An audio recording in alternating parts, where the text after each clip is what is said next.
శ్రీమాన్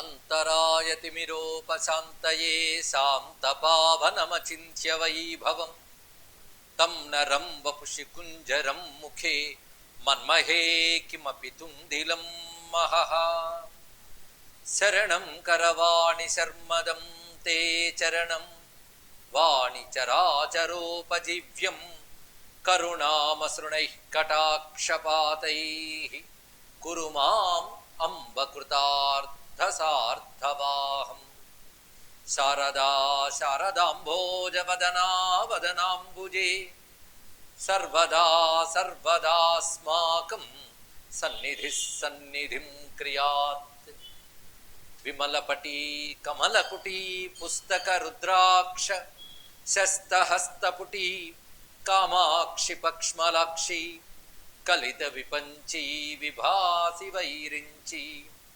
వాగర్థావివ సంపృక్తౌ వాగర్థ ప్రతిపత్తయే జగతః పితరౌ వందే పార్వతీ పరమేశ్వరౌ గురవే సర్వలోకానాం విషజే భవరోగిణాం నిధయే సర్వవిద్యానాం దక్షిణామూర్తయే నమః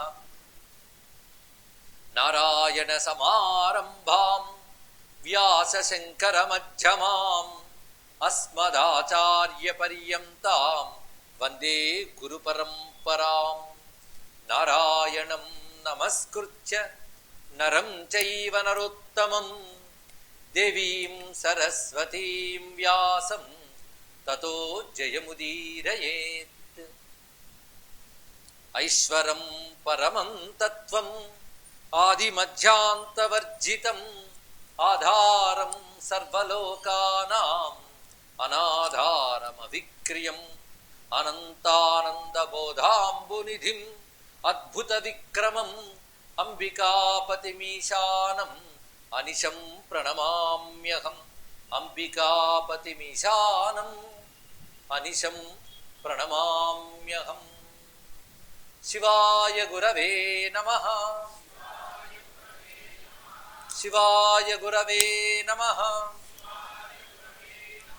శివాయ గురవే నమః శ్రీమాత్రే నమః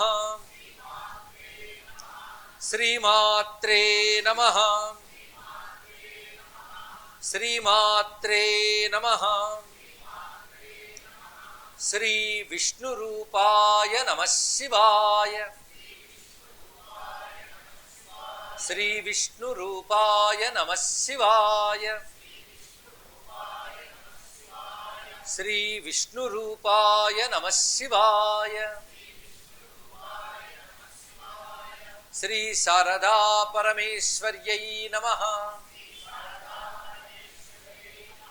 శ్రీ చంద్రమౌళీశ్వరాయ నమః శ్రీమజ్జగద్గురుభ్యో నమః నమో మహద్భ్యో ఋషిభ్యో గురుభ్యో నమః జగన్మాత శారదాంబకు అంజలిస్తూ చంద్రమౌళీశ్వరుడికి నమస్కరిస్తూ జగద్గురువుకి ప్రణమిల్లి వారి కృపతో చెప్పుకు వస్తున్న సూత సంహిత ప్రవచన మహాయజ్ఞంలో అష్టాంగ యోగ విషయమై చెప్తున్నారు సూత పౌరాణికుడు నైమిషీయ మహర్షులకు. ఇది బృహస్పతికి శివుడు బోధించినట్లుగా చెప్పబడుతున్న స్కాంద పురాణంలో. ఈ చెప్పడంలో విశేషం ఏంటంటే బృహస్పతి అంటేనే బుద్ధికి అధిష్టాన దేవత. జాతకాదుల్లో కూడా ఆయన అనుకూలత ఉంటేనే కానీ జ్ఞానం వచ్చే అవకాశం లేదు. ఆయనకి జ్ఞానం ఇచ్చిన వాడు ఎవరయ్యా అంటే ఈశాన సర్వవిద్యానం అయినటువంటి పరమేశ్వరుడు. అదే పరమేశ్వరుడు బృహస్పతికి చెప్పినట్లు చెప్పబడినటువంటి ఇది పూర్ణ జ్ఞాన విషయం అని ప్రతిపాదించడం జరుగుతున్నది. నిన్న మన అష్టాంగ యోగంలో ఎంత దాకా వచ్చాము అంటే 6 అంగములు చెప్పడం జరిగినది. అంటే ధారణ వరకు చెప్పుకున్నాం. యమ నియమ ఆసన ప్రాణాయామ ప్రత్యాహార ధారణ. అందులో యమ నియమాలకు వచ్చేటప్పటికల్లా చెరో 10 వివరించడం జరిగినది. అది మొట్టమొదట మన జీవన సరళి ఆలోచన సరళి ఏవైతే వాటిని ఆ 20లో చెప్పారు. ఆ తర్వాత ఆసన ప్రాణాయామాదులు ప్రత్యేకంగా యోగమునికి చెప్పినటువంటి సాధన. ప్రత్యాహారం అంటే మనస్సుని విషయముల నుంచి మరల్చడం. అది చేస్తే గాని విష్ణు చింతన జరగదు. అందుకే పరతత్వాన్ని చింతిస్తూ దాని యందు మనస్సును నిలిపే ప్రయత్నం పేరు ధారణ అని చెప్తున్నారు. ఈ ధారణ అనేక రకాలుగా వివరించడం జరిగినది. అందున ఈశ్వరార్పణ బుద్ధితో ఏ కర్మనైనా ఆచరిస్తే అది కూడా ధారణయే అని ఒక మంచి మాట నిన్న మనం చెప్పిన దానిలో సారంగా గ్రహించాలి. సాధకులకు ఉపయుక్తమైన అంశం. ఏ సత్కర్మ చేసినప్పటికీ అంటే చేయవలసింది ఎప్పుడు సత్కర్మే, దాని ఈశ్వరార్పణ బుద్ధితో చేయడం మంచి ధారణ అని చెప్పారు. అదేవిధంగా మాటికి నేను ఈ దేహాన్ని, నేను ఈ బుద్ధిని అనే భావం ఉండి తీరుతుంది. అది వదిలించుకుంటూ ఆ ఆత్మ భావం దేహమనందు కాక పరమాత్మ యందు పెట్టే ప్రయత్నం పేరు ధారణ. క్రమంగా బ్రహ్మైవాహం సదా నాహం దేవో యక్షోధవా నరః నా దేహేంద్రియ బుద్ధ్యాది నమాయా నా అన్యదేవత ఇది బుద్ధి వ్యవస్థాపి ధారణ సేతి శృతి అని మాట చెప్పారు. శృతి అని చెప్పిన ప్రతిసారి ఒక వేద మంత్రాన్ని అందులో సంకేతంగా చెప్తున్నాడు అని అర్థం. ఇక్కడ నేను బ్రహ్మముని, ఎప్పుడు బ్రహ్మముని, నిన్న బ్రహ్మముని, ఇవాళ కాదు అని కాదు, సదా బ్రహ్మైవాహం సదా నాహం దేవో యక్ష అధవ. ఒక జన్మ మానవ జన్మ, ఒక జన్మ దేవ జన్మ, ఒక జన్మ యక్ష జన్మ ఎత్తి ఉండొచ్చు, కానీ దేవతని కాను, యక్షుణ్ణి కాను, మానవుణ్ణి కాను, మానవుల్లో బ్రహ్మ క్షత్రియ వైశ్య శూద్రాదులకు చెందిన వాడిని కూడా కాను. అదేవిధంగా దేహాన్ని కాను, ఇంద్రియాన్ని కాను, బుద్ధిని కాను. అంటే ఇవన్నీ ఉపాధి లక్షణాలు. ఆత్మ ఉపాధులకు చైతన్యం ఇస్తుంది కానీ అది ఉపాధి కాదు. కానీ ఉపాధి కాని ఆత్మ యొక్క తత్వాన్ని సచ్చిదానంద లక్షణములతో ఉన్నదాన్ని భావన చేస్తూ అదే చింతన చేస్తూ ఆ నేననే భావాన్ని దాని యందు నిలిపే ప్రయత్నం పేరు ధారణ. ఇది ప్రధానమైనది, ఇది ఉత్కృష్టమైనటువంటి ధారణగా చెప్పబడుతుంది. దానికి సహాయక ధారణగా పనికొస్తున్నది ఈశ్వరార్పణ బుద్ధితో సత్కర్మాచరణ. ఇవి తెలుసుకోవాల్సినవి. అందుకు ఇది ఎప్పుడైనా పరా చెప్పినప్పుడు మాత్రం అది అందుబాటులోకి రాలేదే అనిపిస్తుంది. రాలేదు కనుకే అలా అనిపిస్తుంది. వస్తే ఇంకేమున్నది, కానీ ఇది రావలసినది అని తెలుసుకోవడానికి ఇది పనికొచ్చింది. ఆ ధారణ తర్వాత ఇది పరాధారణ చెప్పుకున్నాం. ఇప్పుడు ధ్యాన విధిని చెప్తున్నారు. ఈ ధ్యాన విధులు ఎన్నో రకాలుగా ఇక్కడ వర్ణించబడుతున్నాయి. ఇందులో సగుణ రూప ధ్యానం, నిర్గుణ ధ్యానం వరకు చెప్పబడుతున్నది. మొత్తం 8 రకాల ధ్యాన పద్ధతులు ఇందులో కనబడతాయి. ఇది వైదికమైన పద్ధతి. అంటే వేదము ధ్యానానికి ఏ ప్రక్రియని చెప్పిందో ఆ ప్రక్రియని చెప్తున్నారు. ఇందులో సగుణము గొప్పదా, నిర్గుణము గొప్పదా అని కాదు. ఏ ధ్యానం నువ్వు హాయిగా చేయగలుగుతున్నావో, ఏ ధ్యానం ఉన్నది నీకు ప్రీతి ఉన్నదో అది చేయడం ప్రారంభిస్తే చాలు. అదే పరమం. ఇంకా ఏదో పరమం ఉందంటే నువ్వు చేస్తున్న ధ్యానమే ఆ పరమానికి తీసుకువెళ్ళగలదు. అదే ధ్యాన ప్రక్రియలు శ్రద్ధగా వింటూ ఉంటే ధ్యానం చేసిన అనుభవం కూడా రావచ్చు. అయితే ముందు శ్రద్ధగా అన్నాం కనుక అది దృష్టిలో పెట్టుకోవాలి. అటువంటి శ్రద్ధ ఏకాగ్రతతో వింటే మాత్రం ఈ ధ్యాన పద్ధతులు అవగతం చేసుకోవచ్చు. అథాత సంప్రవక్ష్యామి ధ్యానం సంసారనాశనం ఆకాశే నిర్మలం శుద్ధం భాసమానం సుశీతలం. ఒక ఆకాశాన్ని భావించు అన్నాడు. అసలు ఆకాశ ధ్యానం, ఆకాశోపాసన అని ఉపనిషత్తులో ప్రత్యేకంగా చెప్పారు. ఆకాశం అంటే మరేమిటో కాదు, మరే వస్తువు లేని చోటు ఉన్నది. అటువంటి ఆకాశ స్థానమునందు నిర్మలం శుద్ధం, అది ఎలా ఉన్నదంటే నిర్మలముగా శుద్ధముగా ఉన్నది. అక్కడ భాసమానం సుశీతలం సోమమండలం. అలాంటి ఆకాశమునందు ఒక చంద్రమండలాన్ని ధ్యానించు అన్నారు. అంటే చంద్రమండల ధ్యానం, సూర్యమండల ధ్యానం, అగ్నిమండల ధ్యానములను 3 మండల ధ్యానములు ఇప్పుడు చెప్పబోతూ ఉన్నారు. దేని ప్రయోజనం దానికి ఉంటుంది. పైగా ఇది ఎలా ఉన్నదంటే శుద్ధం నిర్మలం భాసమానం. అది నిర్మలమై ఉన్నది, శుద్ధమై ఉన్నది, ప్రకాశమానమై ఉంది, చల్లగా ఉన్నది అన్నారు. అది సోమమండలం, అపూర్ణం, అది పరిపూర్ణమైన సోమబింబం. అచలం దృష్టి గోచరం, నిశ్చలంగా ఉన్నది, ధ్యాన దృష్టికి గోచరిస్తూ ఉన్నది. ఇక్కడ ధ్యాత్వ అటువంటి సోమమండలాన్ని ధ్యానించాలి. ఆకాశం అన్నప్పుడు ఇక్కడ ఏమిటి, హృదయాకాశం అని అర్థం. ఇక్కడ ఆ హృదయాకాశం నిర్మలమైనది, అక్కడ ఒక చంద్రమండలాన్ని భావన చేయాలి. అది చంద్రమండల భావన. హృదయం అన్నప్పుడు మళ్ళీ తెలుసుకోవాల్సింది, కొందరికి ధ్యానం నాభి పై చక్రాల నుంచి ఎక్కడి నిలబడుతుందో అదే హృదయం. ఇది ఒక రహస్యం, యోగ శాస్త్రములలో చెప్పబడుతుంది. అంత తెలుసుకుంటే చాలు. కొందరికి హృదయం అని చెప్పబడే అనాహత పద్మంలో నిలబడవచ్చు, కొందరు భ్రూమధ్య స్థానంలో నిలబడవచ్చు. ఇవి ఆకాశములే. చిత్తాకాశ, చిదాకాశ, మహాకాశ ఇత్యాదులు ఎన్నో చెప్పబడుతుంటాయి. మొత్తానికి పరమాత్మ ప్రధానంగా చిదాకాశ స్వరూపుడు కనుక మనం ఆకాశ భావన చేస్తూ చంద్రమండల భావన చేస్తున్నాం. ఈ చంద్రమండలంలో ఉన్న స్వరూపాన్ని భావన చేయాలి. చంద్రమండలంలో ఉన్నట్లుగా భావించుట అంటే చంద్రమండలమునందు బ్రహ్మమును ధ్యానించుట, సూర్యమండలమందు బ్రహ్మమును ధ్యానించుట, ఇవి యోగ ప్రక్రియలు. ఎందుకంటే ఆ మండలములు మనలోనే ఉన్నాయి. అవి ఎక్కడున్నాయో గతంలో అంటే నిన్న మొన్నటి ఉపన్యాసాల్లో మనం చంద్రమండల, సూర్యమండల స్థానములు కూడా, అలాగే అగ్నిమండల స్థానం కూడా చెప్పుకోవడం జరిగింది కదా. అందుకే చంద్రమండలం ధ్యానించాలి, చంద్రమండల మధ్యంలో పరమాత్మని ధ్యానించాలి. చంద్రమండల మధ్యంలో ఇది వేదము చెప్పిన దేవతల్లో ఉపాస్య దేవతని, ఎవరి ఉపాస్య దేవతని వారు చంద్రమండలంలో ధ్యానించవచ్చు. వేదము చెప్పిన ఉపాస్య దేవత అది మళ్ళీ తెలుసుకోవాలి. ఎవరికి వాళ్ళ కొత్త దేవుళ్ళని తెచ్చుకొచ్చి చంద్రమండలంలో ధ్యానిస్తామంటే శాస్త్ర విరుద్ధం. ఎందుకంటే ధ్యాన పద్ధతి శాస్త్రం చెప్పినప్పుడు ఆ శాస్త్రం చెప్పిన దేవతలనే ధ్యానించాలి. అయితే ఇది శివస్వరూపాన్ని మొదలు చెప్తున్నది. ఈ ధ్యాన ప్రక్రియ లలితా సహస్రనామాల్లో కూడా మనం చదువుకుంటున్నాం. ఎక్కడ అంటే చంద్రమండల మధ్యగా ఒకటి, భానుమండల మధ్యగా, వన్యమండల మధ్యస్థ, ఈ నామాలు మనం చదువుతున్నాం కదా. ఇవి ధ్యాన ప్రక్రియకి సరిపోతున్నవి కనుక వారి వారి శాస్త్ర సిద్ధమైన అభీష్ట దేవతల్ని చంద్రమండలంలో ధ్యానించుకోవచ్చు. ఇక్కడ శివస్వరూప ధ్యానాన్ని చెప్తున్నారు. ధ్యాత్వా మధ్యే మహాదేవం పరమానంద విగ్రహం. అలా హృదయాకాశ మధ్యంలో ఒక నిర్మలమైన చంద్రమండలం, ప్రకాశమానమైన చంద్రమండలంలో పరమేశ్వరుడు భాసిస్తున్నాడు. ఆయన మహాదేవుడు పరమానందమే విగ్రహంగా కలిగిన వాడు. అంటే సగుణముగా కనబడుతున్న, నిర్గుణముగా చెప్పబడ్డ సచ్చిదానంద లక్షణ స్వరూపమే ఆయన అని చెప్పడం ఇక్కడ. అది సగుణానికి నిర్గుణానికి భేదమేం లేదు, రెండు బ్రహ్మమే. సగుణ బ్రహ్మము, నిర్గుణ బ్రహ్మము అని చెప్తున్నది. అది సగుణ బ్రహ్మ ఉపాసన లేనిదే నిర్గుణ బ్రహ్మ జ్ఞానం కూడా రాదు. సగుణ బ్రహ్మ అనుగ్రహం ఉంటే నిర్గుణ బ్రహ్మ జ్ఞానం తప్పకుండా లభిస్తుంది. గనకనే ఆ సగుణ బ్రహ్మ రూపునిగా పరమేశ్వరుని శరణు వేయడం అనే సత్సంప్రదాయం మన సనాతన ధర్మంలో కనబడుతున్నది. అందుకే ధ్యాన స్వరూపంలో మహాదేవుడైన పరమానంద విగ్రహుడైన ఉమార్ధదేహం, ఉమా సహితుడైన అర్ధనారీశ్వర స్వరూపం, లేదు ఉమా సహితుడు కావచ్చు, ఉమా అర్ధదేహుడు కావచ్చు. అంబికాపతి మీశానం అన్నారు కదా.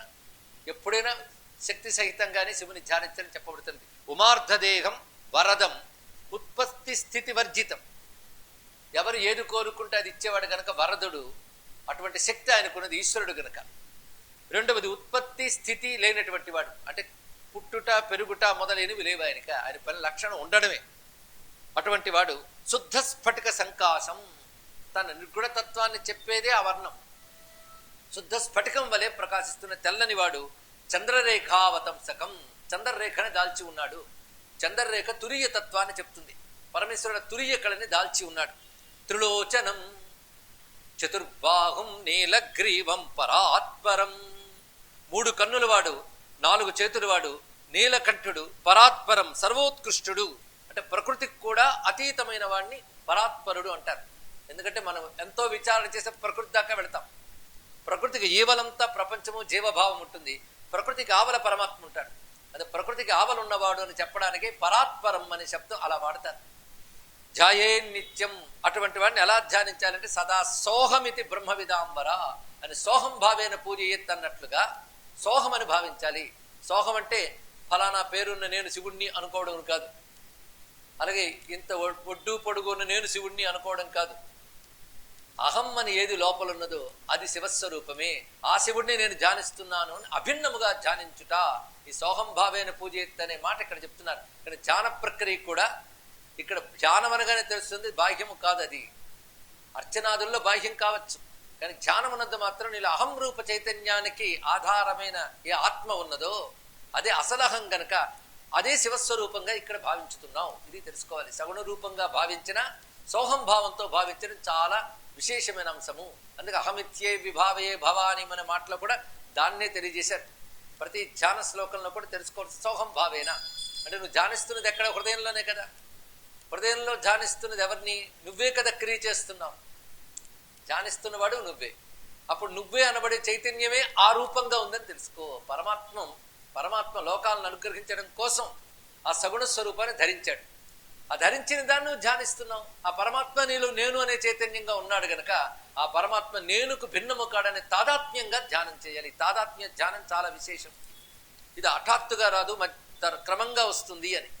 ఇది ఉపనిషత్తుల్లో చెప్పబడ్డ అంశమే ఈ ఉపాసన. ఇది చంద్రుని యందు పురుషుని ధ్యానించే విధానం అని ఉపాసన ప్రక్రియ. ఎప్పుడు ధ్యానం ఉపాసనకు సంబంధించినది. అది ఉపనిషత్ సంబంధమైన బ్రహ్మజ్ఞానం అని కాదు, ఉపనిషత్ సంబంధమైన ఉపాసనా జ్ఞానం. ఉపాసనలో బ్రహ్మము సగుణము, అది జ్ఞానావస్థలో నిర్గుణము. ఆ నిర్గుణమును సహకరించేటటువంటి ఉపాసనా రూప ధ్యానాన్ని మనం ఇక్కడ చెప్పుకుంటున్నాం. అది సోహంభావేన అన్నప్పుడు అది నిర్గుణమైన బ్రహ్మతత్వం వైపు పర్యవసిస్తోంది, కానీ దాన్ని సగుణంగా భావన చేస్తూ ఉన్నాం ప్రీతిగా. ఇది ఏమీ తప్పు కాదు. అందుకే ఉపాసనలో బ్రహ్మమును మనం వివిధ విధములుగా ధ్యానిస్తాం. ఇది ఒక విధము. ఎందుకంటే బ్రహ్మజ్ఞానంలో ఒకటే, ఇన్ని విధాలు ఉండవు. ఉపాసనలు అనేక విధాలు ఉంటాయి. అది జీవుణ్ణి ఉన్నత స్థితికి తీసుకువెళ్ళి క్రమంగా ముక్తికి కూడా హేతు అవుతుంది కనుకనే ఇది ఒక ఉపాసన చెప్పారు. ఇది ఎక్కడ చెప్పబడుతుంది అంటే బృహదారణ్యకోపనిషత్తులో యయే వాసౌ చంద్రే పురుష ఏతమేవాహం బ్రహ్మోపాసే అనే మంత్రం ఉంది. దీని అర్థం ఏంటంటే ఈ చంద్రమండలంలో అధిష్టాన దేవతగా ఏ పరబ్రహ్మ ఉన్నాడో ఆయని నేను ఏవ అహం బ్రహ్మోపాసే, నేను ఆ బ్రహ్మమును ఉపాసిస్తున్నాను అని.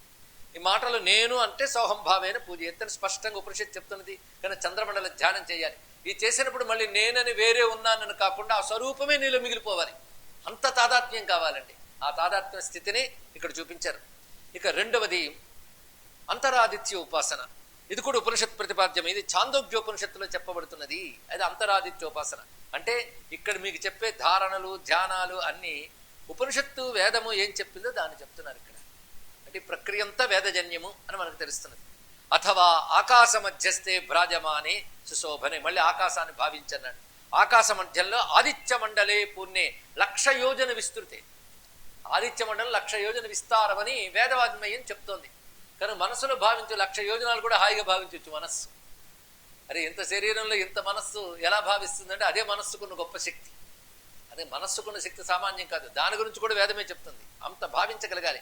అంత విస్తారమైన ఆదిత్య మండలంలో అంత విస్తారం ఎందుకు భావించాలంటే అది తప్ప మరొకటి కనబడకూడదు. అది విస్తారంలో ఉద్దేశం. అది అద్భుతమైన మండలం. దానిలో ఉన్నాడు పరమేశ్వరుడు.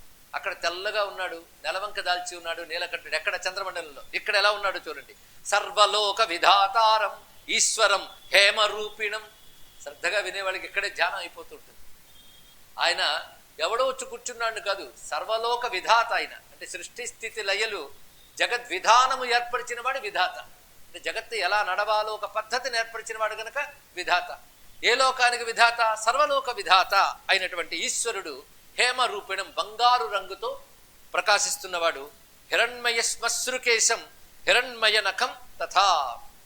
బంగారు జుట్టు, బంగారు మీసాలు, బంగారు వెంట్రుకలు, శరీరం అంతా బంగారమే. ఆప్రణకాత్ సర్వయేవ సువర్ణ అని వేదం చెప్తున్నది. ఆ సువర్ణ స్వరూపంగా ధ్యానించాలి. ఒక చిత్రం ఏంటంటే ధ్యానం అనేది ఒక రూపంగా మనం ధ్యానించేటప్పుడు అది ఊహయా సత్యమా, ఇది చాలా ఆలోచించుకోవాల్సింది. ఇది తెలియక చాలా మంది దేవుడి రూపాన్ని ఊహిస్తారు కదా, ఊహిస్తున్నారు కదా, సత్యం కాదు కనుకనే మీరు నిరాకారాన్ని ధ్యానించండి అంటాడు. అప్పుడు అది అంటక ఇది అంటక భ్రష్టమవుతాం. అందుకే మనం ఇక్కడ ఊహిస్తున్నామన్నది సత్యం కావచ్చు, కానీ సత్యాన్ని ఊహిస్తున్నామని తెలుసుకోవాలి. ఇక్కడ కేవలం ఊహ అయితే కల్పన కావచ్చు, సత్యాన్ని ఊహిస్తున్నారు. ఏమిటా సత్యం అంటే పరమాత్మ భక్తులను అనుగ్రహించడం కోసం ఏ సగుణ సాకార స్వరూపాన్ని దర్శింపజేశాడో ఋషులు దాన్ని మనకు వర్ణించి చెప్పారు. కనుక ఆయన ఈ రూపాన్ని ధరించి ఆ మండలాల్లో ఎందరినో అనుగ్రహించాడు. కనుక అక్కడ ఉన్నదాన్ని మీరు ధ్యానిస్తున్నారు. కనుక ఈ విషయంలో ఊహ కూడా అసత్యము కాదు. అందుకు ఉన్న నిన్నే నేను ఊహించుకొనుచుంటి. అది దర్శనం అనుభూతి కలిగే వరకు కూడా ధ్యానమే. ఎందుకంటే కన్నార కనలేక కలరూపు ఎరుంగక చేసే పని కదా. అందుకే ఈ ధ్యానం ఉత్కృష్టము, సత్యము కూడా. అయితే ఋషులకు ఎలా దర్శనమిచ్చాడు అదే తేజస్సుని మీరు ఊహించలేకపోవచ్చు గాక, కానీ మీ బుద్ధి ఎంత అందుకోగలదో అంత అందుకుంటున్నది సత్యమైన స్వరూపాన్నే గనక ఇది తప్పకుండా ఫలాన్ని చూపిస్తుంది. మరొక ప్రక్రియ ఇక్కడ తెలుసుకోవాల్సింది, రూపధ్యానం అనేటువంటిది ఒక అద్భుతమైన విధానాన్ని ఋషులు మనకు ఏర్పాటు చేశారు. మీరు ఏ చిన్నపాటి మంత్రం చేసినా దాని ముందు ధ్యాన ఉంటుంది. ధ్యానం యొక్క స్వరూపం తప్పకుండా వర్ణిస్తారు. ఏ మంత్రానికైనా మీరు గమనించారో లేదు. అంటే కాస్త ఏకాగ్రత పెట్టిన ఆ రూపం బొమ్మ గీసినట్టేనే మనసులో ముద్రితమవుతుంది. దాని ప్రభావం చాలా ఉంటుందండి, అందులో సందేహం లేదు. ఎప్పుడైనా సరే మన బుద్ధికి ఏది వెలగట్లేదు, స్ఫురించట్లేదు అంటే మఠం వేసి కూర్చుని సరస్వతి రూప ధ్యానం చేస్తే తప్పకుండా తత్ప్రభావం చేత బుద్ధిలో ఒకానొక స్ఫురణ కలిగి తీరుతుంది. అందుకే మన వాళ్ళు రూపవర్ణనలు వాటిని అనుసరించి చిత్రపటాలు ఉండడం వల్ల అది చూస్తే అదే గుర్తొస్తుంది. తప్పకుండా వాటి ప్రభావం ఉంటుంది. మృత్యుంజయ స్వరూప ధ్యానం వల్ల అపమృత్యువు నుంచి బయటపడ్డవాళ్ళు మాకు తెలుసు. అందుకే రూపవర్ణన చెప్తారు. అస్తాంబోజ యుగస్థ కుంభయుగడా దుధృత్యతోయం శిరహ అని మృత్యుంజయుడు ఎలా ఉంటాడో చెప్పాడు ఇక్కడ. అపమృత్యువుల నుంచి బయటపడాలంటే ఆ రూపవర్ణన. ఇలాగ మంత్రం తంత్రం తెలియకపోయినా ధ్యాన శ్లోకం తెలిసినా చాలని పెద్దవాళ్ళు చెప్పడానికి అంతే కారణం అండి ఇక్కడ. అదే పెద్దవాళ్ళు మనకు ఏ క్రియ చేసినా ముందు ధ్యాన శ్లోకం చెప్తారు. వక్రతుండ మహాకాయ సూర్యకోటి సమప్రభ. అది చదివేయడం కాకుండా ధ్యానం చేశారనుకోండి దాని ప్రభావం చాలా బలంగా ఉంటుంది. అది ధ్యానంతో కలిపిన మంత్రానికి బలం ఎక్కువ. ఒక్కొక్కప్పుడు మంత్రజ్ఞానం లేకపోయినా ధ్యానం చాలా గొప్ప ప్రభావం చూపిస్తుంది, తెలుసుకోవాలి. ఈ రూపధ్యానములు ఆగమాలు చాలా చాలా చెప్పాయి. తత్కాల ప్రయోజనం కోసం కొన్ని పనికొస్తాయి, కొన్ని జ్ఞానానికి కావలసిన చిత్తశుద్ధిని కూడా ప్రసాదిస్తాయి, క్రమంగా జ్ఞానాన్ని కైవల్యాన్ని కూడా ఇస్తాయి, ఇహము పరము ఇవ్వగలవు. అది రూపధ్యానం అంత గొప్పది. అంతేకాదు రూపధ్యానాన్ని వర్ణిస్తున్నప్పుడు వింటున్న వాళ్ళకు కూడా కళ్ళకు కట్టినట్టు కనిపిస్తుంది. ఖచ్చితంగా చెప్పగలం, ధ్యానం చేయాలని ఇంట్లో మఠం వేసుకుంటే అలా కనబడదు, మనసు ఎటో పరిగెడుతుంది. కానీ ఇక్కడ కూర్చున్నప్పుడు కాస్త శ్రద్ధ పెడితే వర్ణన వింటూ ఉంటే మీకు తెలియకుండా చెప్తున్నవాడు కనబడ్డు. ఆ హిరణ్మయ మండలంలో శివుడు కనబడి తీరుతాడు. అది చాలు, ఆ కనబడ్డ ఆ క్షణం చాలు మన జీవితాన్ని ధన్యం చేయడానికి. అందుకే వినడం అంత గొప్పదండి ఈ ధ్యానం. అప్పుడే చంద్రమండల ధ్యానం అయిపోయింది, ఇప్పుడు వస్తున్నది ఆదిత్య మండలాంతరుడైన పరమాత్మను ధ్యానించాలి. దీన్ని అంతరాదిత్య ఉపాసన అని చెప్తూ, ఏషోంతరాదిత్యే హిరణ్మయ పురుషో దృశ్యతే అంటే ఛాందోగ్య పురుషుడు చెప్తోంది. ఏష ఆదిత్యే, ఈ ఆదిత్య మండలంలో ఆ హిరణ్మయ పురుషుడు కనబడుతున్నాడు. అని ఎలా ఉన్నాడంటే హిరణ్య శ్మశ్రు హిరణ్యకేశ ఆ ప్రణఖాత్ సర్వయేవ సువర్ణ తస్య యథా కప్యాసం పుండరీకమేవ మక్షిణి అన్నారు. ఇక్కడ అతడు చక్కగా ఎర్రని కన్నులతో ప్రకాశిస్తున్నాడు, పుండరీకముల వంటి నేత్రములతో ఉన్నాడు, పద్మముల వంటి నేత్రములతో ఉన్నాడు అనే భావాన్ని చెప్తున్నారు. ఆ విధంగా భావించారు పుండరీకాక్షుడు. పుండరీకాక్షుడు అనగానే పైగా ఇక్కడ శబ్దం ప్రకారం 2 కళ్ళు వర్ణించారు కదా, అటువంటిప్పుడు శివుడు ఎలా అవుతాడు, విష్ణువు అవుతాడు కదా అంటే దానికి అత్యద్భుతమైన భాష్యం అందించారు అప్పయ్య దీక్షితుల వారు.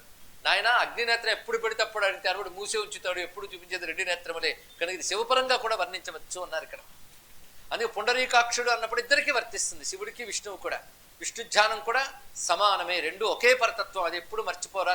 అయితే పుండరీకాక్ష, పుండరీకమే అక్షిణి అనే శబ్దానికి అక్షు వ్యాప్తవని ధాతువును అనుసరించి హృత్పుండరీకమునందు వ్యాపించిన వాడు అని అర్థాన్ని చెప్పారు కొంతమంది. ఇది కూడా శాస్త్ర సమ్మతమైనదే. అంటే నిరాకారంగా అది సరిపోతుంది, సాకారంగా పుండరీకముల వంటి నేత్రములు కలవాడు అనే మాట కూడా సరిపోతున్నది. నారాయణుని యందు ఈ నామ అన్వర్థం అంటే ఆయన దగ్గర సరిగ్గా సరిపోతుంది. పద్మాక్షుడు కమలాక్షుడు కనుక పుండరీకాక్షుడు అంటే నారాయణుడు పద్మముల వంటి విశాల నేత్రములతో ఉన్నాడని సగుణముగా చెప్పవచ్చు. హృత్పుండరీకమునందు వ్యాపించిన వాడు అని నిరాకారముగా చెప్పవచ్చు. 2 నారాయణుడే గనక ఈ నామం సగుణ నిర్గుణులకు రెండిటికి చెప్తుంది. అలా ప్రతి భగవన్నామం కూడా ఒకవైపు సగుణార్థం కనబడుతున్నా లోపల నిర్గుణార్థం దాగి ఉంటుంది. ఎందుకంటే నిర్గుణమై సగుణమై మన కోసం వచ్చింది కనుక ఇదొక రహస్యం. మొత్తానికి రుక్మాభం అనే మాట మరొక ఉపనిషత్తులో కనబడుతుంది. బంగారు రంగుతో ధ్యానించడం చాలా గొప్ప విశేషం. అయితే హిరణ్మయ పురుషుడు గురించి చెప్పేటప్పుడు బంగారు రంగు ఉన్నవాడు ఎవడు అంటే నమో హిరణ్యబాహవే హిరణ్యవర్ణాయ హిరణ్య రూపాయ హిరణ్యపతయే అంబికాపతయే పశుపతయే నమో నమః. ఇక్కడ పద విభజన చేసి చెప్తున్న స్వరంతో కాకుండా అర్థం కావాలి. ఆయన హిరణ్యబాహు, హిరణ్యవర్ణుడు, హిరణ్య రూపుడు, హిరణ్యపతి. హిరణ్యం అంటే హితము రమ్యము అయిన సర్వైశ్వర్యములకు ఆయనే ప్రభు. అటువంటి వాడు ఆ రూపం కూడా హితాన్ని రమ్యాన్ని కలిగించే రూపం అది. అటువంటి హిరణ్య రూపం దాంతో ప్రకాశిస్తున్నవాడు ఎవడయ్యా అంటే అంబికాపతి. ఆ అంబికాపతి ఎవరు? ఉమాపతి. ఆ ఉమాపతి ఎవరు? పశుపతి, సర్వజీవులకు పతి. ఇది యజుర్వేదాంతర్గతమైనటువంటి మంత్రం. దీన్ని బట్టి నమో హిరణ్యభాగమే సేనాన్యే దిశాంచ పతయే నమః అనే మంత్రం కూడా ఎవరిని తెలియజేస్తుందో మనకు స్పష్టమవుతుంది. ఇక్కడ ఎవరైనా అంటే అసౌయవ సత్పతి నీలగ్రీవో విలోహిత, ఆదిత్య మండలాంతర్గతమైనటువంటి ఆదిత్య స్వరూపం రుద్రుని తెలియజేస్తున్నది. కానీ హిరణ్మయ మండలంలో పరమేశ్వరుని ధ్యానించడం అనేది వేదమునందు వేదాంతమునందు కనబడుతున్నది. అసలు వేదంలోదే వేదాంతంలోకి వచ్చింది కదా. రుద్ర నమక మంత్రాల్లో కూడాను ఆదిత్య అసౌ అనే శబ్దం కూడా వచ్చిన ఆదిత్యుడే గనక అసౌయస్తామ్రౌ అరుణత బభ్రు సుమంగళ దగ్గర చెప్పింది అసావాదిత్యో బ్రహ్మ అని చెప్పబడుతున్నటువంటిది. అందుకే ఆదిత్య మండలాంతర్గతంగా పరమేశ్వరుని ధ్యానించే విధానము. ఎలా ధ్యానించాలి అంటే దాన్ని వివరిస్తున్నారు ఇక్కడ. హిరణ్య శ్మశ్రుకేశం హిరణ్మయ నఖంతధ కప్యాస్యాసనవద్వక్త్రం. సరిగ్గా ఉపనిషత్ శబ్దం యథాతథంగా తీసేసుకున్నాడండి ఇందులో. నీలగ్రీవం విలోహితం ఆగోపాల ప్రసిద్ధం. ఆగోపాల ప్రసిద్ధం అని చెప్పడంలో అర్థం ఏంటంటే ఉతైనంగోప అదృశన్ నదృశన్నదహార్య. అక్కడ వచ్చేటప్పుడు గోప వచ్చింది. అంటే ఇక్కడ చెప్పేటప్పుడు ఉదహార్య గోపాహ. ఉదహార్య గోపాహ అంటే ఏదో చెరువు నుంచి నీళ్లు తీసుకొస్తూ అసలు సంధ్య అయింది, భగవంతుడిని ఉపాసించాలి ఎరుక లేకుండా కేవలం పొద్దున్నయింది కనుక నీళ్లు తీసుకెళ్ళాలని కొందరు బయలుదేరతారు. పొద్దున్నయ్యే కనుక పాలు చూడాలి, ఆవుల్ని విప్పాలి, తీసుకెళ్ళాలి అనుకునే వాళ్ళు కొందరు ఉంటారు.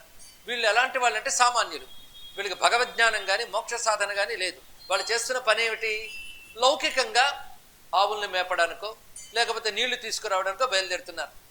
వాళ్ళు కూడా శివుణ్ణి చూస్తున్నారు అని చెప్పారు ఇక్కడ. అరే ఎలా అవుతుందండి?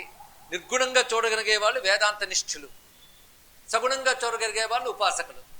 వీళ్ళ రెండింటిని చేయట్లేదు కదా, వీళ్ళు శివుణ్ణి ఎలా చూస్తున్నారు అంటే సూర్య రూపంగా చూస్తున్నారు కదయ్యా అన్నారు ఇక్కడ. అందుకు వాళ్ళకు కూడా కనబడే శివుడు ఎవరయ్యా అంటే సూర్యుడు. ఆ అర్థాన్ని ప్రసిద్ధిగా అందరూ భాష్యాలు అదే చెప్పారు. ఆఖరికి మహానుభావులు ఏంటంటే విద్యారణ్యుల వారి భాష్యం, అభినవ శంకర భాష్యం దాన్నే చెప్తుంది. ఆ భాష్యం వేద ప్రామాణ్యంతో అనుసరించి చెప్తోందనడానికి ఇది ఉదాహరణ. ఆగోపాల ప్రసిద్ధం అనే మాటని యథాతథంగా ఈ శ్లోకంలో పెట్టాడు.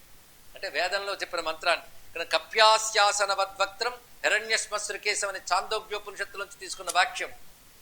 ఇప్పుడు ఆగోపాల ప్రసిద్ధం అనేది రుద్రం నుంచి తీసుకున్న వాక్యం. తం అంబికార్థ శరీరం నీలగ్రీవం విలోహితం. నీలగ్రీవ విలోహిత శబ్దమును కూడా రుద్రంలోవే. నీలగ్రీవ విలోహితుడు అయినటువంటి వాడు ఆగోపాల ప్రసిద్ధం. జ్ఞానుల నుంచి గోపాలకుల వరకు అంటే అమాయకుల వరకు అందరికీ తెలియబడేవాడైనా అన్నారు. ఇందులో ఆబాల గోప విదిత అనే వాక్యం కూడా ఉన్నది. ఆ గోపాల ప్రసిద్ధం అంటే అందరికీ సూర్యుడు కనబడతాడు నాకు అర్థం చెప్తారు. కాదయ్యా, పరమాత్మ గురించి తెలియని వాడికి కూడా నేను అనే స్ఫురణ ఉందిగా. ఆ నేనుగా అందరిలో ఉన్నాడు కనుక నేను తెలియని వాడెవడు. కనుక గోపాలకులకి బాలకులకు కూడా నేను తెలుసు కనుక అందరి చేత నేనుగా తెలియబడే వాడినే నువ్వు ఇక్కడ సూర్యమండలంలో ధ్యానిస్తున్నావు. ఇది రెండవ అర్థం. మూడవ అర్థం ఒకటి ఉన్నదండి. మూడవ అర్థం అంటే గోపాహ అనే మాటకి దేవతలు అని అర్థము. గోపనం అంటే రక్షణ అని అర్థం. రక్షణ కల్పించేవారు దేవతలు. అదేవిధంగా ఉదాహార్య అంటే నీ కర్మలను అనుసరించి నీకు కావలసినవి కురిపించే దేవతలు. అంటే నీటిని మోసుకు వచ్చువారు అంటే వర్షాన్ని కురిపించేవారంటే పర్జన్యాది దేవతలు అనుకోవచ్చు. అంటే ప్రకృతి ద్వారా నీకు కావలసినవి అందించేవారు నీ కర్మలకు అనుగుణంగా. ఈ విధంగా దేవతలు, ప్రకృతి శక్తులు వీరందరూ ఎవరిని ధ్యానిస్తున్నారో ఆ శివుణ్ణి నేను ధ్యానిస్తున్నాను అని అర్థం కూడా దీనిలో చెప్పవచ్చు. 3 రకాల అర్థాలు భావన చేయాలి. 3 సరిపోతున్నాయి మనకి. కనుక శివుడు ఎవడయ్యా అంటే అదిగో ఆ సూర్యుడే అను, హాయిగా సరిపోతుంది. అందుకే మన పెద్దవాళ్ళు సంధ్యలలో సూర్యుని ఆరాధించమని చెప్పారు. చంద్రారాధన మనకున్నది. పూర్ణిమ వచ్చిందంటే అలాగే ప్రతి కళని ఆరాధిస్తూ వెళ్తాం. చంద్రుని యందు పరమాత్మని ఆరాధిస్తున్నాం. ఎందుకంటే నువ్వు కనబడేది పరమాత్మని జ్ఞానం డెవలప్ చేసుకోవాలి. అప్పుడు కనబడుతున్న వాటి యందు పరమాత్మని ధ్యానించాలి. ఊహించాలని లేదు, ధ్యానించాలి. ఎందుకంటే ఆ వాటి యందు ఎలాగో ఉన్నాడు అంతర్యామిగా. ఆయన ఉన్నవాడినే ధ్యానిస్తున్నావు. ఆయన నిన్ననే చెప్పుకున్నాం కదా, రసోహమత్సకౌంతేయ ప్రభాస్మి శశి సూర్యయోహో యదాదిత్యగతం తేజో జగద్భాసయితే కిరం యచ్చంద్రమసి యచ్చాగ్నం తత్తేజో విద్ధిమామకం అని తానే భగవద్గీతలో పలుతావుల్లో సెలవిచ్చాడు. అటువంటిప్పుడు నేను అక్కడ ఉన్నాను, ఆ వెలుగు నాదే అని చెప్పినప్పుడు ఆయన అందులో ధ్యానించగా ఎందులో ధ్యానిస్తాను? అది నీలో కూడా సూర్య చంద్రాగ్ని మండలంలో ప్రకాశిస్తున్నాయి కనుక ఆ మండలాన్ని నీలో ధ్యానించు. ఇది ప్రత్యేకమైన అంశం. ఎందుకంటే నిన్న మనం ధారణలోనే చెప్పుకున్నాం. బయటున్న మహాకాశాన్ని లోపలున్న ఆకాశంతో, బయటున్న పంచభూతాలు లోపల పంచభూతాలతో ధారణ చేసే పద్ధతి. అలాగే బయటున్న సూర్యచంద్రుల్లో పరమాత్మని ధ్యానం చేయడం కూడా ఇందులో గ్రహించవలసినది. సోహమిత్యనిసంధ్యాయేత్ సంధ్యాకాలేషు వా నరః. సోహం ఇది అదే నేనని ధ్యానించు. అంటే సూర్యమండలాంతర్గతమైన ఏ తేజస్సుందో అదే నేను. అదే ఒకప్పుడు రమణులు జగదీశన్ అనే శిష్యుడు వేసవికాలం బాధ తట్టుకోలే నేను గిరి ప్రదక్షిణకి రాను అంటే, నాయన సూర్యమండలంతో ఏదుందో అదే నీలో ఉంది, సూర్యోస్మి భావించన్నాడు. అది ఉపదేశం పొంది చేసిన దగ్గర నుంచి నాకు మండు వేసవిలో కాలుకి చెప్పులు లేకుండా కూడా రోడ్డు మీద నడవగలుగుతున్నాను నేను అని చెప్పాడు. అంటే సోహంభావ పూజలో ఏదో ఉందండి. మనకి చెప్తున్న సోహంభావం అన్నారు కానీ సాధ్యమవుతుందా? అని గురువు మీద నమ్మకం ఉంటే సాధ్యమవుతుంది. వాక్యం మీద నమ్మకం ఉంటే సాధ్యమవుతుంది. దృఢమైన ధారణ చేస్తే సాధ్యమవుతుంది. దాని ప్రయోజనం భౌతికంగా కూడా కనబడుతుంది. సర్వత్రా పరమాత్మను ధ్యానించినప్పుడు సర్వము వాడికి అనుకూలమైపోతుంది. ఇది తెలుసుకోండి. ఇతరులకు ప్రతికూలంగా కనబడితే భౌతిక ప్రపంచం పరమాత్మను ఆదిత్య మండలంలో, చంద్రమండలంలో ఇత్యాదులు ఏందో ధ్యానించే వాడికి ప్రతికూలం కాదు, అనుకూలమైపోతుంది. ఇది తెలుసుకోవాల్సింది. ఇప్పుడు ఇది అర్థమైతే నిప్పులో పడేసినా నీటిలో పడేసినా ప్రహ్లాదుడు తేలి ఎలా వచ్చాడో మనకు అర్థమవుతుంది ఇక్కడ. అదేదో మిరాకిల్ అని కాదు, మిరాకిలే. కానీ ఆ సోహంభావం చేత అదే తండ్రికి చెప్పాడు, మీరు నేమను మతి భ్రమణమ్మన బిల్లులై ప్రవర్తిల్లక సర్వమున్నత దివ్యకళామయమంచు. ఇదే ఆయన అక్కడ చెప్పాడండి. నువ్వు నేను అనే భేదం ఉపాధి భేదం బట్టి ఏర్పడుతుంది. నీలో నాలో సమానంగా నేను ఆ బ్రహ్మమని తెలుసుకుంటే ఏ ఒక్కరి యందు ద్వేష బుద్ధి ఇత్యాదులు ఉండవు కదా. ఆ స్థితిని తెచ్చుకొని ఆయన మంచిది అని చెప్పాడు కదా. అది ధ్యానం వల్ల ఏర్పడుతుందండి. అదే ధ్యానం జ్ఞానం ఎలాగ దగ్గరగా ఉన్నాయో పరిశీలించండి. ఇది తెలియక కేవలం 4 ఉపనిషత్తులు చదివి పూర్వాపరాలు తెలియక నిర్గుణము నిరాకారము చాలు, సగుణ సాకారాలు అక్కర్లేదు అని చెప్పేవాళ్ళు ఉన్నారే, వాళ్ళు మన సాధనకి ప్రతిఘాతాలే. ఇది తెలుసుకుని మనం భగవంతుని యొక్క దివ్య మంగళ విగ్రహాల్ని ధ్యానిస్తూ అది నేను అనబడే చైతన్యంగా నాలోనే ఉంది. ఆయనే చెప్పాడు కదా, అహం ఆత్మ గుడాకేశ, అహం ఆత్మ, నేను అనబడుతూ ఆత్మగా ఉన్నవాడు నేనే అని అడిగాడు పరమాత్మ. అది అక్కడ ఉన్న చెప్పిన అహం, ఇక్కడ చెప్పిన సోహం రెండు ఒకటే. ఎందుకంటే నీలో ఆత్మని నేనే అన్నాడు కదా ఆయన. అప్పుడు సోహంకాకేమవుతుంది? కానీ కృష్ణుడు చెప్పిన మాట, ఇక్కడ సూతుల వారు చెప్తున్న మాట, బృహస్పతికి శివుడు చెప్పిన మాట ఒకటేనన్నమాట. ఇది గ్రహించి మనం సోహం భావేనా అలా ఆరాధిస్తే అనిశం ఎల్లవేళలా, లేదా జాయేత్ సంధ్యాకాలేశవ అనరహ, 24 గంటలు భగవంతుని ధ్యానిస్తూ కూర్చుంటే పల్లెలాగండి, అందుకే సంధ్యని పెట్టాను కదా అన్నాడు. సంధ్యల్లో ధ్యానించు, మొత్తం ధ్యానించిన ఫలితం వస్తుంది. అది సంధ్యాకాలం అనుకున్నటువంటి విశేషము. అదే సంధ్యాకాలేశువ అనిశం సంధ్యాకాలేశువ, ఎల్లవేళల సంధ్యాకాలములందునైనా అని అర్థం. ఇప్పటికి చంద్ర సూర్యులు అయ్యారు కదా. ఇప్పుడు అగ్నిమండలాన్ని చాలా చక్కగా చెప్తున్నాడు. అథవా వైదికే శుద్ధేప్యగ్నిహోత్రాది మధ్యగే ఆత్మానం జగదాధారం ఆనందానుభవం సదా. ఇందులో వాక్యాలు వర్ణించేటప్పుడు కొన్ని నిర్గుణపరమైన కొన్ని సగుణపరమైన వాక్యాలు కనబడతాయి. అంటే రెండు ఒకటే అని కలుపుతాడు. పరాత్పరం అంటే నిర్గుణం, అంబికాపతిం సోమార్ధశేఖరం అంటే సగుణం. అంటే రెండు చెప్పడంలో అభేద భావాన్ని అంత చక్కగా చూపిస్తున్నాడు. ఇక్కడ కూడా అదేవిధంగా వైదికమైన శుద్ధాగ్నియందు అన్నాడు. అంటే ఏదో నువ్వు నిప్పు రగిల్చేసుకుని పొయ్యిలో అది చూస్తూ శివుడు అని ధ్యానించడం అని కాదు. ఇక్కడ శివుడు సర్వాంతర్యామనే స్థితి వేరే విషయం. కానీ ఆ స్థితి వచ్చే వరకు ధ్యానానికి యోగ్యం మాత్రం శుద్ధమైన ఆలంబనమే కావాలి. సర్వత్రా భగవంతుని దర్శించే స్థితి వచ్చే వరకు కూడా శుద్ధమైన దివ్యమైన ఆలంబన కావాలి. అంతటా భగవంతుడు ఒకటే కదండి. అందుకే నేను స్టీలు దేవుడిని పెట్టుకున్నాను అంటే పనిచేయదు. అంతటా భగవంతుని చేసేందుకు స్టీలు లేదు, బంగారము లేదు, ఆ రెండూ లేవు. అంతటా భగవంతుడిని శాస్త్రం చెప్పింది నిజమే, కానీ నాకు అనుభవానికి రాలేదు, అందుకు నేను ధ్యానించాలి అంటే దానికి దివ్యమైనవి కావాలి. అందుకే ఇంట్లో మనం పెట్టుకునే ధాతువులు కూడా దివ్యమైన ధాతువులు కావాలి, వాటికి సంస్కారములు కావాలి. అటువంటప్పుడు నువ్వు ధ్యానించినా పూజించినా అందుకుంటుంది ఆ శక్తి. ఇది తెలుసుకోవచ్చు. అలాగే దివ్య ధ్యానాలు ఇవన్నీ చెప్తున్నది. సూర్యుని యందు చేసే ధ్యానం సత్యం, చంద్రుని యందు చేసే ధ్యానం సత్యం, అగ్ని యందు చేసే ధ్యానం సత్యం. ఇది ఎలా చేయాలి? అగ్ని యందు అంటే వైదికే శుద్ధే అగ్నిహోత్రాది మధ్యగే. వైదికంగా ఉన్నది శుద్ధమైనది అగ్నిహోత్రముల యందు ఉన్నది అన్నారు ఇక్కడ.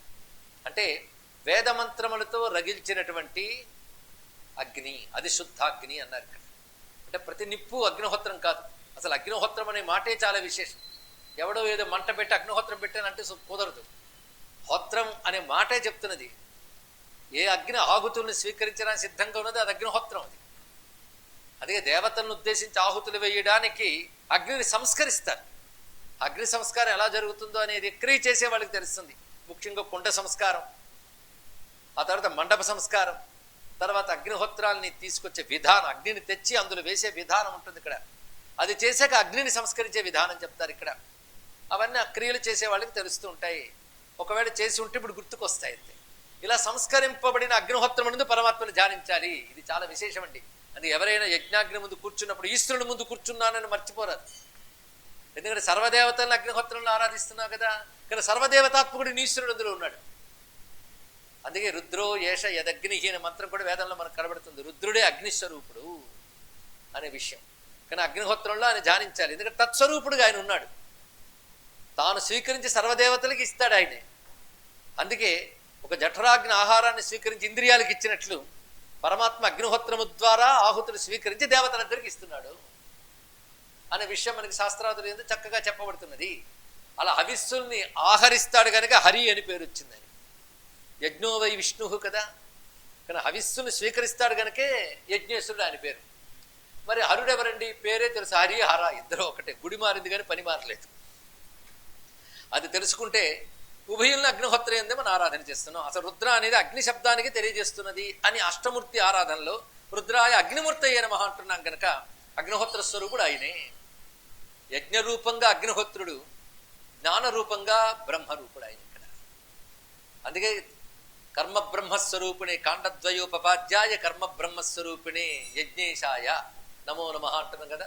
స్వర్గాపవర్గ రూపాయ యజ్ఞేశాయ నమో నమః అని నమస్కరించడంలో స్వర్గ అపవర్గ కామ్యంగా యజ్ఞయాగాది కర్మలు చేసామనుకో ఉత్తమ లోకాలు ఉత్తమ సుఖాలు వస్తాయి. ఎప్పటికో మళ్ళీ మంచి జన్మ అవి ఏర్పడతాయి, అది మంచిదే. అపవర్గ రూపాయ మోక్షానికి కూడా హేతు అదేట. అది మోక్షహేతువైనటువంటి ఆ అగ్నియందు కర్మఫలాన్ని ఇచ్చేవాడు, జ్ఞాన ఫలాన్ని ప్రసాదించేవాడు గనక కాండద్వయ ఉపపాధ్యాయ కర్మ బ్రహ్మస్వరూపిణి. కాండద్వయం అంటే కర్మకాండ, జ్ఞానకాండ. ఈ రెండు వేదానికి చెందినవి. ఆ రెండుడి చేత చెప్పబడేవాడు.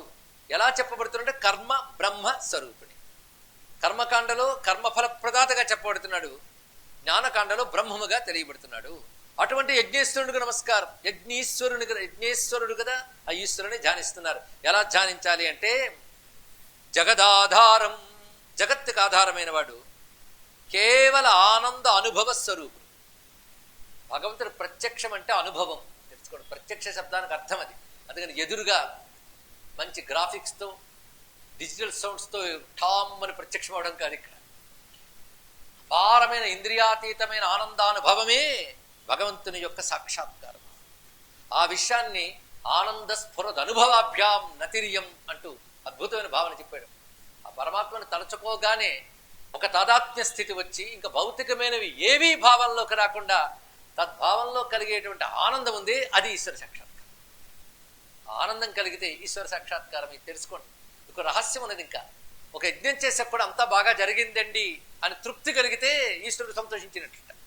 కానీ ఏదో అసంతృప్తి ఉందంటే అక్కడ లోపం వచ్చింది. ఇవన్నీ గ్రహించవలసింది. ఎందుకంటే ఇక్కడ వాడేగా ఇవన్నీ తీసుకెళ్తున్న రహస్యాలు. మొత్తానికి ఈ విధంగా ధ్యానించవలసింది. ఆనంద అనుభవ స్వరూపుడు, ఆనందానుభవ స్వరూపుడు భగవంతుడు. ఆనంద ప్రదాత కాదు, ఆనందమే ఆయన. ఆనందానుభవ స్వరూపుడు. ఆయన ఎలా ఉన్నాడంటే ఆనందము జ్ఞానము కలిసి మూర్తి కట్టింది, అదే జ్ఞానానంద విగ్రహం. ఆ మూర్తి ఎలా ఉన్నదంటే గంగాధరం విరూపాక్షం. ఎటువంటి వాడికైనా ఆ రూపాలను తలుచుకుంటే మురిసిపోతారండి. సర్వత్రా ఉన్న బ్రహ్మము నిర్గుణముగా తనకు అభిన్నంగా తెలుసుకున్న శుకుడు కూడా మఠం వేసి కూర్చుని బర్హాపీడం నటవరవపు అంటూ బృందావనంలో కృష్ణ పరమాత్మగా ధ్యానించేప్పుడు పులకించిపోలేదు. నిజమైన జ్ఞానం తప్పకుండా పులకిస్తాడు. అదేవిధంగా రమ్యమైన విగ్రహాన్ని ఇక్కడ ధ్యానిస్తున్నాం. దేనిలో? అగ్నిహోత్ర మధ్యంలో ధ్యానిస్తున్నాం.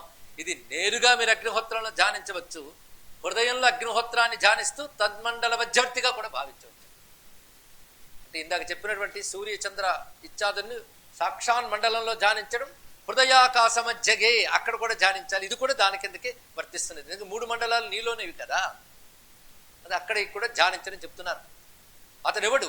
ఇక్కడ ధ్యానించేటప్పుడు రూపధ్యానంతో పాటు ఆయన ఏమిటో తెలుసుకోగలగాలండి. ఇక్కడ సామాన్యం ఒక వ్యక్తి మన దగ్గరకు వచ్చాడు, ఆయన ఏదో పెద్ద హోదాలో ఉన్నాడు, అదొకడికి తెలియదు.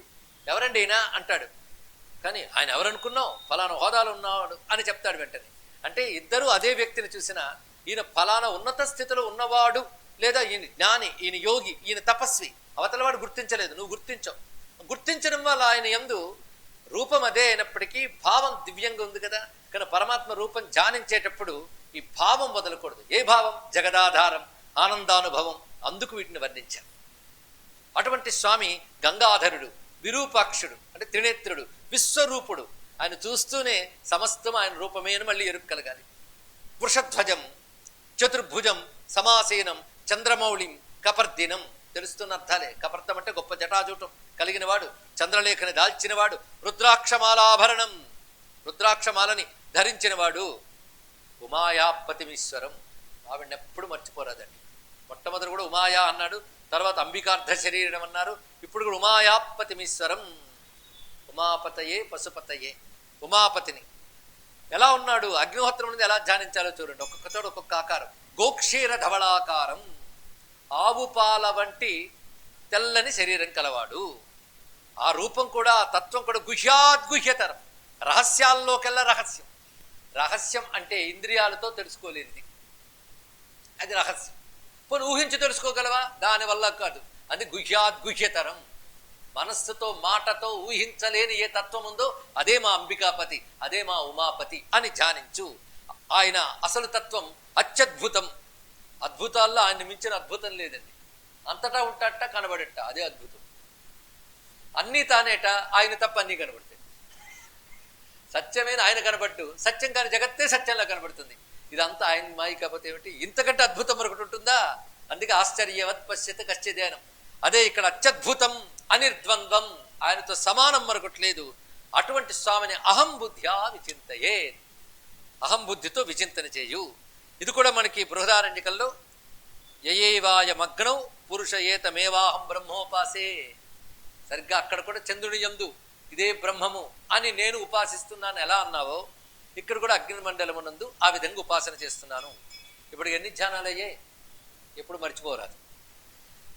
ఇంకొక విశేషమని చెప్తున్నారు. అథవాహం హరిస్సాక్షా సర్వజ్ఞ పురుషోత్తమ సహస్రాక్ష సహస్రశీర్ష పురుష సహస్రాక్ష సహస్రపాత్ విశ్వో నారాయణో దేవ అక్షర పరమ ప్రభు. ఇక్కడ ధ్యానించవలసింది విరాట్ రూప ధ్యానం. ఇవన్నీ హృదయాకాశ మధ్యగే, అది మాత్రం మరువరాదు. ఆ హృదయాకాశంలో విరాట్ రూపుని ధ్యానించేది గొప్ప ప్రక్రియ అండి. విరాట్ రూప ధ్యానం ఎంత గొప్ప ఫలితాన్ని ఇస్తుంది అనేది భాగవతంలో ప్రథమ స్కంధంలో తృతీయ స్కంధంలో కూడాను సుఖయోగింద్రుడే వర్ణిస్తారు. విరాట్ పురుష ధ్యానం ఒక రూపాన్ని వర్ణించినప్పుడు నీకు వచ్చే ధ్యానం యొక్క ప్రయోజనం వెంటనే ఉంటుంది అనే దానికి అదే ప్రమాణం. విరాట్ పురుష ధ్యానం చేయడం వల్ల మన కర్మల్లో పరిమిత బుద్ధి వల్ల కలిగిన లోపాలు ఏవైనా ఉంటే అవి తొలగిపోయి పూర్ణ ఫలాన్ని ఇస్తాయటండి. అది విరాట్ పురుష ధ్యానం అంత గొప్పది. అదే పురుష సూక్తం ప్రతి క్రియలో పెట్టడానికి కారణం అది. ఆ పురుష సూక్తముల యొక్క సారమే విష్ణు సహస్రనామ స్తోత్రం. అందులో చెప్పబడుతున్నవాడు విరాట్ పురుషుడు. ఆయన ఎలా ఉంటాడు? భూపాదౌ యస్య నాభిర్వేదశరచంద్ర సూర్యౌ చ నేత్రే కర్ణావాస శిరోద్యౌ ముఖం విదహనో యస్య వాస్తేయమబ్ధి. సమస్తము నారాయణుడే అనేటువంటి ఎరుక కలుగుతుందండి ఇక్కడ. మరి శివుణ్ణి చెప్తూ వెంటనే నాన్న షిఫ్ట్ అయ్యారండి, షిఫ్ట్ కాలేదు. అది ఇది ఒకటే చెప్తున్నారు. రెండు ఆత్మస్వరూపమే, విశ్వరూపుడే. అంతేకాదు కృష్ణ పరమాత్మ ఎదురుగా నిలబడుతూ ఉంటే అంపశయ్య మీద భీష్ముడు ఆయన పలకరిస్తారండి. ఎలా పలకరించారంటే మూలంలో ఉన్నదే తిక్కన గారు చక్కగా తీసుకొచ్చారు. శివ నారాయణ అచ్యుత అన్నారు. ఎంత రమ్యంగా పలకరించారో కృష్ణుడిని. శివ నారాయణ అచ్యుత అన్నాడు. మరి అనాలుగా మంత్రసూక్తం మంత్రపుష్పం చెప్పేటప్పుడు తైత్తిరీయ ఆరణ్యకం నుంచి తీసుకొచ్చి శాశ్వత గుం శివం అచ్యుతం అన్నారు. అరే అచ్యుతుడు అంటే విష్ణువు, శివుడు పక్కన ఉన్నాడు. మేము శివనామం పలకం కదా, మరి ఏం చేస్తాం? శాశ్వత గుం అచ్యుతం అంటే వేదాన్ని ముక్కలు చేస్తావా, ఎడిట్ చేస్తావా? శిఖామణి మూర్ఖ శిఖామణి అని అర్థం తెలుసుకోండి. ఎప్పుడు శివనామం పడదు శివుడు పడ్డు అన్నాడా వాడు తన విష్ణువునే శివరూపంలో ద్వేషిస్తున్నాడు. ద్వేషఫలం దక్షుళ్ళ ఎప్పటికప్పుడు అనుభవిస్తాడు తెలుసుకోండి. అభేదభావం కలగాలి. శివుడు అనగానే నా విష్ణువే అనుకునేవాడు విష్ణు భక్తుడు, విష్ణువు అనగానే నా శివుడు అనుకునేవాడు శివభక్తుడు. ఈ స్థితి మనమని ఎల్లవేళలా శివకేశవుల్ని ప్రార్థించాలి. ఎల్లవేళలా ప్రార్థించలేవు కనుక 2 సంధ్యల్లో ప్రార్థించుకో. శివాయ విష్ణు రూపాయ శివరూపాయ విష్ణవే శివస్య హృదయం విష్ణు విష్ణోశ్చ హృదయం శివ యథా శివమయో విష్ణు ఏవం విష్ణుమయ శివ యథాంతరన్న పశ్యామి తథా మే స్వస్తిరాయుషి. అది తెలుసుకోవాల్సింది. అందుకే ఇక్కడ విశ్వో నారాయణో దేవ అక్షర పరమ ప్రభు సహస్రశీర్ష పురుష సహస్రాక్ష సహస్రపాత్. అందుకే ప్రతి దేవత ఉపాసనలో విరాట్ పురుష ధ్యానం చెప్పబడింది. శివ సంబంధమైన పురాణాదుల్లో శివ విశ్వరూపం కనబడుతుంది. అమ్మవారి పురాణాల్లో అమ్మవారి విశ్వరూపం కనబడుతుంది. అంత దాకెందుకు మీ లలితా శాస్త్రంలో కనబడుతుంది. సహస్రాక్ష సహస్రపాత్ అక్కడే కనబడుతుంది కదా. అంటే అక్కడ ఒక సహస్రాక్ష ఇక్కడ ఒక సహస్రాక్ష ఉన్నాయా? ఎన్ని విశ్వరూపాలు ఉంటాయండి? విశ్వ ఒకటే కదా. అంటే వాడు ఒక్కడే. నువ్వు ఈ రూపంలో ఉన్నావు గనక ఆ రూపం విశ్వరూపుడు అనుకో. ఎంత స్పష్టంగా వేదం చెప్తున్నా ఇంకా అజ్ఞానానికి ఆచార్యత్వం వేసి ఇంకా భేదాలు చెప్తున్నారంటే ఎంత బాధాకరమైన అంశం అండి. ఇక్కడ చాలా బాధాకరమైన అంశం. ఎంతవరకు ఈ దేవత గొప్ప ఆ దేవత తక్కువ అని ఉంటుందో అంతవరకు సమత ఉండదు. ఇది గ్రహించవలసినటువంటి విషయం ఇక్కడ. అందుకే ప్రత్యేకించి విశ్వనారాయణో దేవ, ఇది గొప్ప విషయం చెప్పారు. ఇది ధ్యాత్వా పునస్తస్య, మళ్ళీ చేయవలసిన మరొక ధ్యానం హృదయాంభోజమే. ఇది ఒక ధ్యాన ప్రక్రియ. హృదయం అనే పద్మ మధ్యంలో హృదయ పద్మం ఎలా ఉంటుంది? అధోముఖం, మర్చిపోరాదు, అధోముఖంగా ఉంటుంది. అంటే కిందకి ముఖం తిప్పినా అంటే బోధించిన ఉంటుందయ్యా అన్నాడు. దాన్ని నువ్వేం చేయాలంటే ప్రాణాయామైర్ వికసితే, ప్రాణాయామం అందుకు ప్రయోగిస్తుంది. అధోముఖంగా ఉండడం అంటే అర్థం బహిర్ముఖం.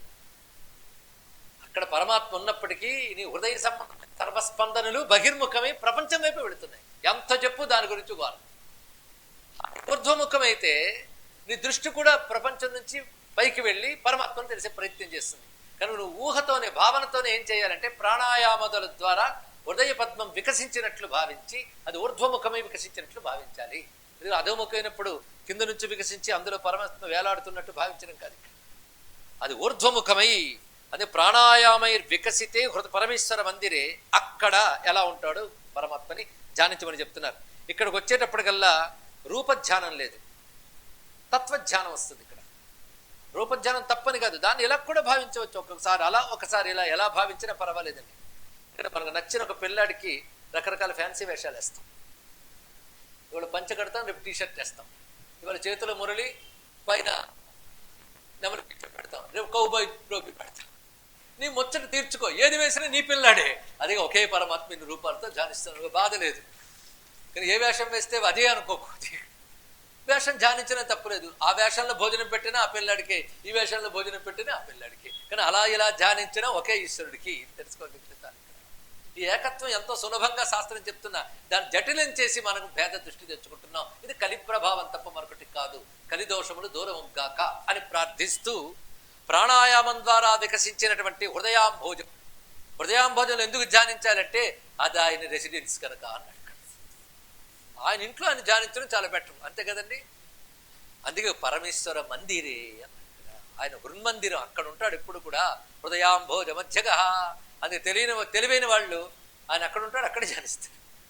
అది ఆయన చోటు, ఆయన అడ్రస్ అది. అందుకే అక్కడ ఆయన ఇప్పుడు లేడంటే ఆయన ధ్యానించడం లేదని అర్థం. ఇక్కడ మరి ఏమేమో పెట్టుకున్నావు. ఆ మాట లీలాస్కులు అంటారు, మారమావసమదీయ మానసే మాధవైక నిలయా. ఇదిగో ఇది ఆయింది, నువ్వు వచ్చి ట్రెస్ పాసర్లా కూర్చున్నావు, నేనేం చేయను అని పిలుస్తాను. ఎవడైనా ట్రెస్ పాసర్ని క్షమించడు, వెంట పెడతాడు, గెంటేస్తాడు. జాగ్రత్త నిన్ను. ఆయన గెంటేసే స్థితి తెచ్చుకోకుండా ముందు నువ్వు వెళ్ళిపో అని చెప్పాడు బతిమలాడుతూ. ఎంత అందంగా చెప్పాడు. మొత్తానికి భక్తులందరూ కూడా హృదయ పద్మంలో పరమాత్మని ధ్యానించాలి అని చెప్తున్నారు. హృదయాంభోజమన్ మధ్యమే పరమేశ్వర మందిరే. ఎలా ఉన్నాడు చూడండి. విశ్వార్చిషం మహావన్నిం జ్వలంతం విశ్వతోముఖం. అన్ని వైపులా జ్వాలలు కలిగినటువంటి వాడు, కేవలం మహాజ్వాలలా భావించమన్నాడు.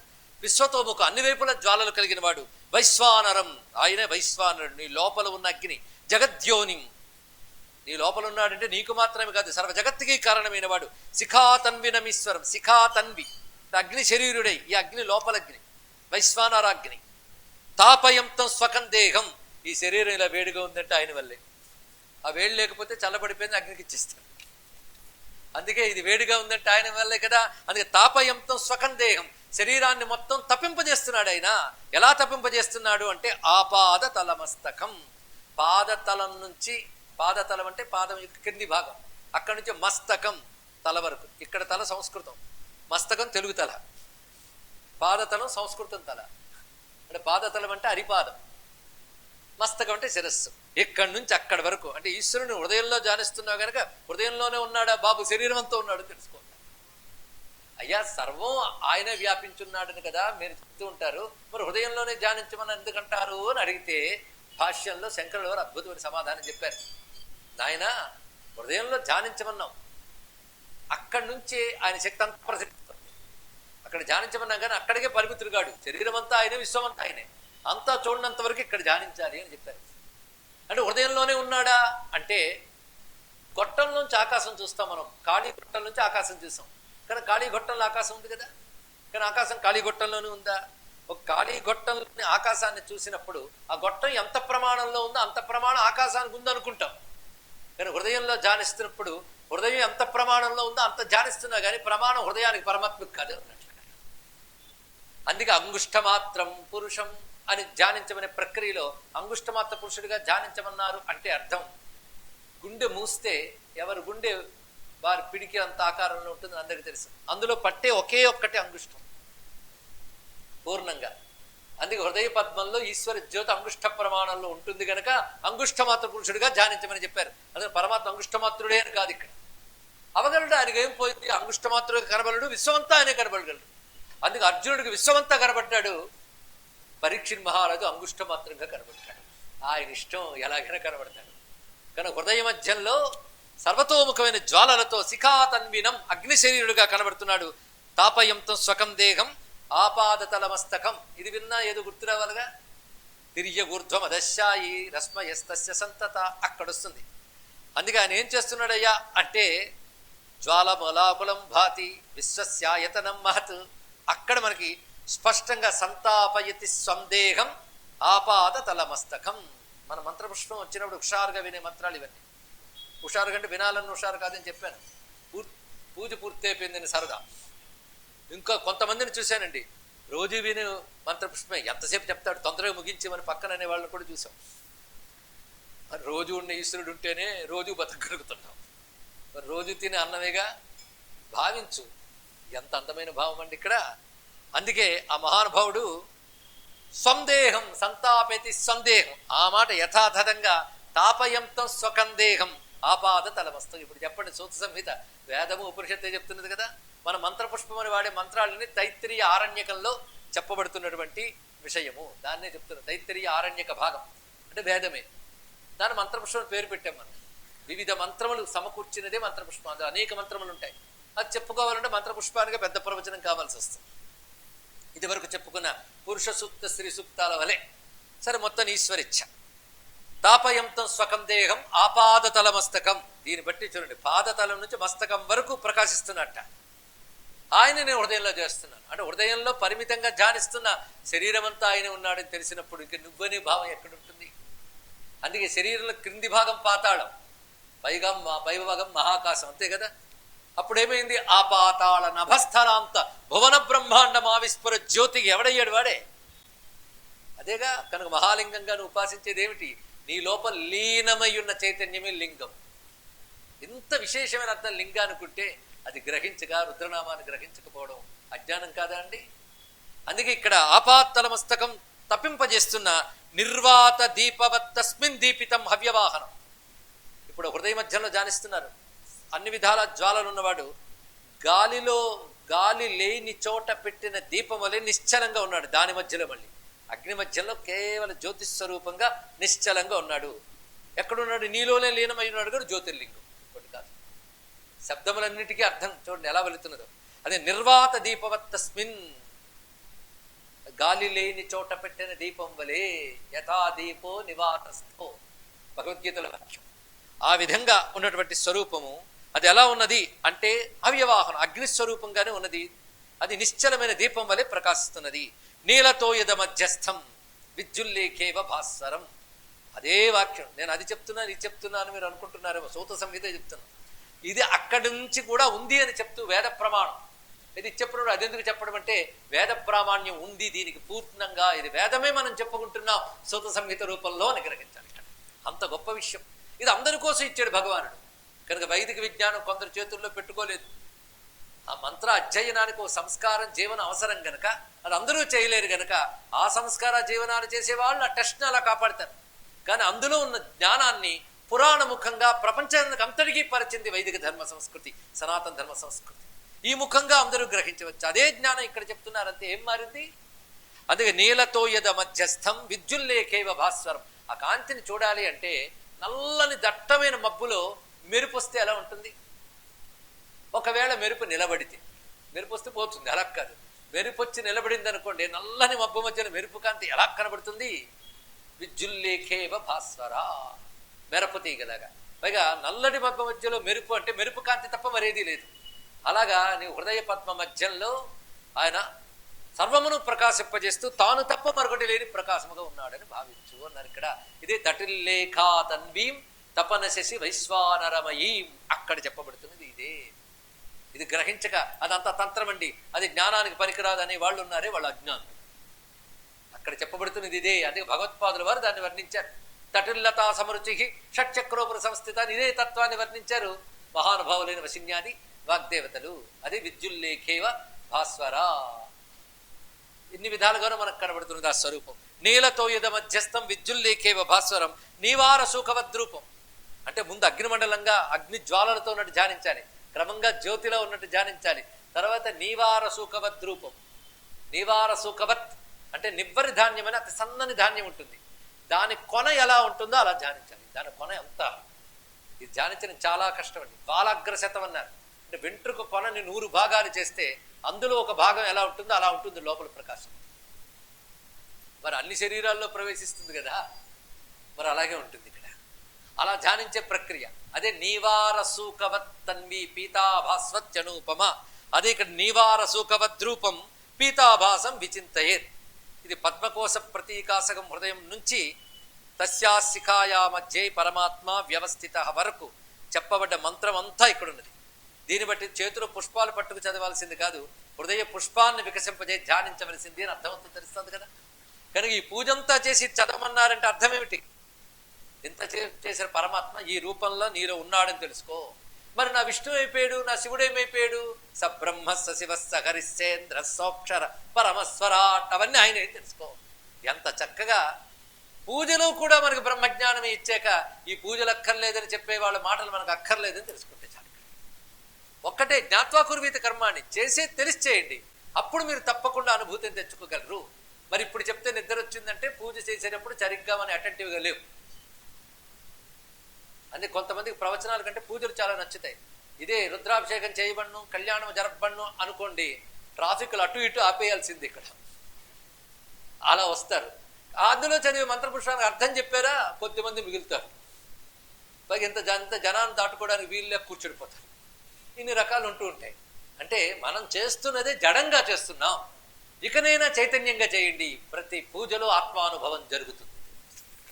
ఆత్మానుభవంకి ఇదంతా కూడా. ఆత్మానుభవం అంటే నీలో నువ్వుగా ఉన్న భగవంతుడిని అనుభవానికి తెచ్చుకోవడం, మరొకటి కాదు. ఇక్కడ నివారసూకవద్రూపం పీతాభాసం విచింతయేత్, ఈ విధంగా ధ్యానించాలి అన్నాడు.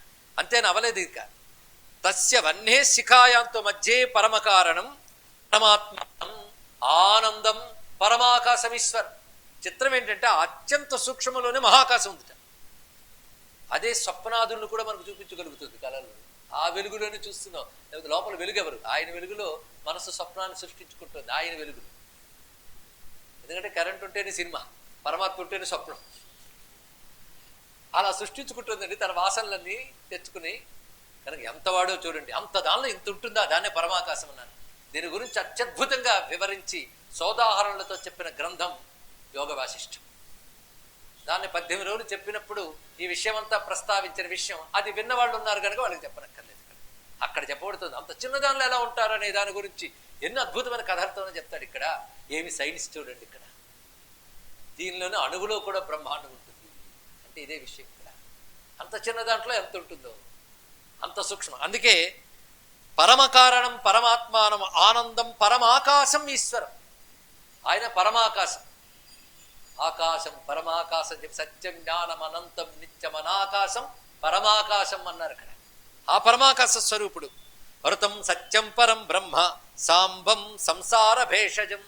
ఆయన ఋతం సత్యం పరం బ్రహ్మ. ఈ మూడింటికి అర్థం మనం గత శ్లోకాల్లో చెప్పుకున్న ఇది వరకు. పరమాత్మ అంటే ఏంటో అర్థం చేసుకోవడానికి, ఇప్పుడు అర్థం చేసుకొని ధ్యానించడానికి అదే శ్లోకం చెప్పాడు. ఆ విధంగా ధ్యానిస్తున్నది ఏదో ఎలక్ట్రికల్ లైట్ యొక్క స్పార్క్ అనుకోకు, అది పరమాత్మ యొక్క ప్రకాశం. ఆయన పరమాత్మ. అది ఆయన ఋతం సత్యం. సృష్టిగా ఏర్పడక ముందు ఉన్న సత్యం ఋతం, సృష్టి యందు ప్రవర్తించే సత్యం అది. రెండు ఆయనే. రెండు పదాలు పలికినప్పుడు ఈ అర్థం చెప్పుకోవాలి. ఆయన పరబ్రహ్మ అని చెప్పబడుతున్నాడు. ఆయన సాంబుడు, అంబా సహితుడు. ఆయన ధ్యానిస్తే వస్తుంది సంసార భేషజం. శివుడికి గొప్ప పేరండి సంసార వైద్యుడు అని. ఇక్కడ అదే ప్రథమోదవ్య భిషక్. ఆయన వైద్యుడి పని ఏంటి? రోగం కుదర్చడం. మా వైద్యుడు ఏం చేశారంటే రోగాలంటికి మూలమైన సంసార రోగం కుదురుస్తాడట. అంటే ముక్తినిస్తాడని అర్థం. ఇక్కడ సంసార రోగం నుంచి బయటపడమే మోక్షం. అది ఇచ్చి గొప్ప వైద్యుడు ఎవరంటే రుద్రుడు అనబడే డాక్టర్ గారు. అందుకే ఆయన పేరే వైద్యనాథాయ నమశివాయ. అటువంటి వైద్యనాథుని స్మరించుకుంటున్న సాంబం సంసార భేషజం ఊర్ధ్వరేతం విరూపాక్షం విశ్వరూపం మహేశ్వరం. అంతలో సాకారం చూపిస్తారు, అంతలో నిరాకారమే చూపిస్తారు. అదొక చమత్కారం. మీకు అలవాటైన విష్ణు శాస్త్రం ఇంటికి వెళ్ళి చదవండి. ఎన్ని సాకార నామాలు ఉన్నాయో ఒక చోట రాయండి, నిరాకార నామాలు ఎన్ని ఉన్నాయో రాయండి. శంఖ చక్ర గదాధర సాకార నామం, పుండరీకాక్ష పీతాంబరధర ఇత్యాదులు వస్తాయి, అవన్నీ సాకారాలు. అలా నిరాకారాలు ఎన్ని ఉన్నాయో రాయండి. ఎందుకు అక్కడక్కడే చెప్తున్నాడు అంటే రెండిటి యొక్క సమన్వయం తెలియాలి, సగుణ నిర్గుణుల ఐక్యం తెలియాలి.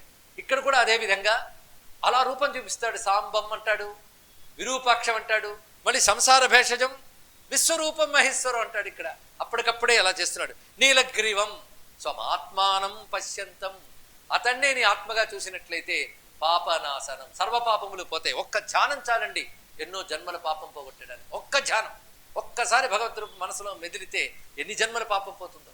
జ్ఞానం దాకా తర్వాత పాపం పోవడం జరుగుతుంది.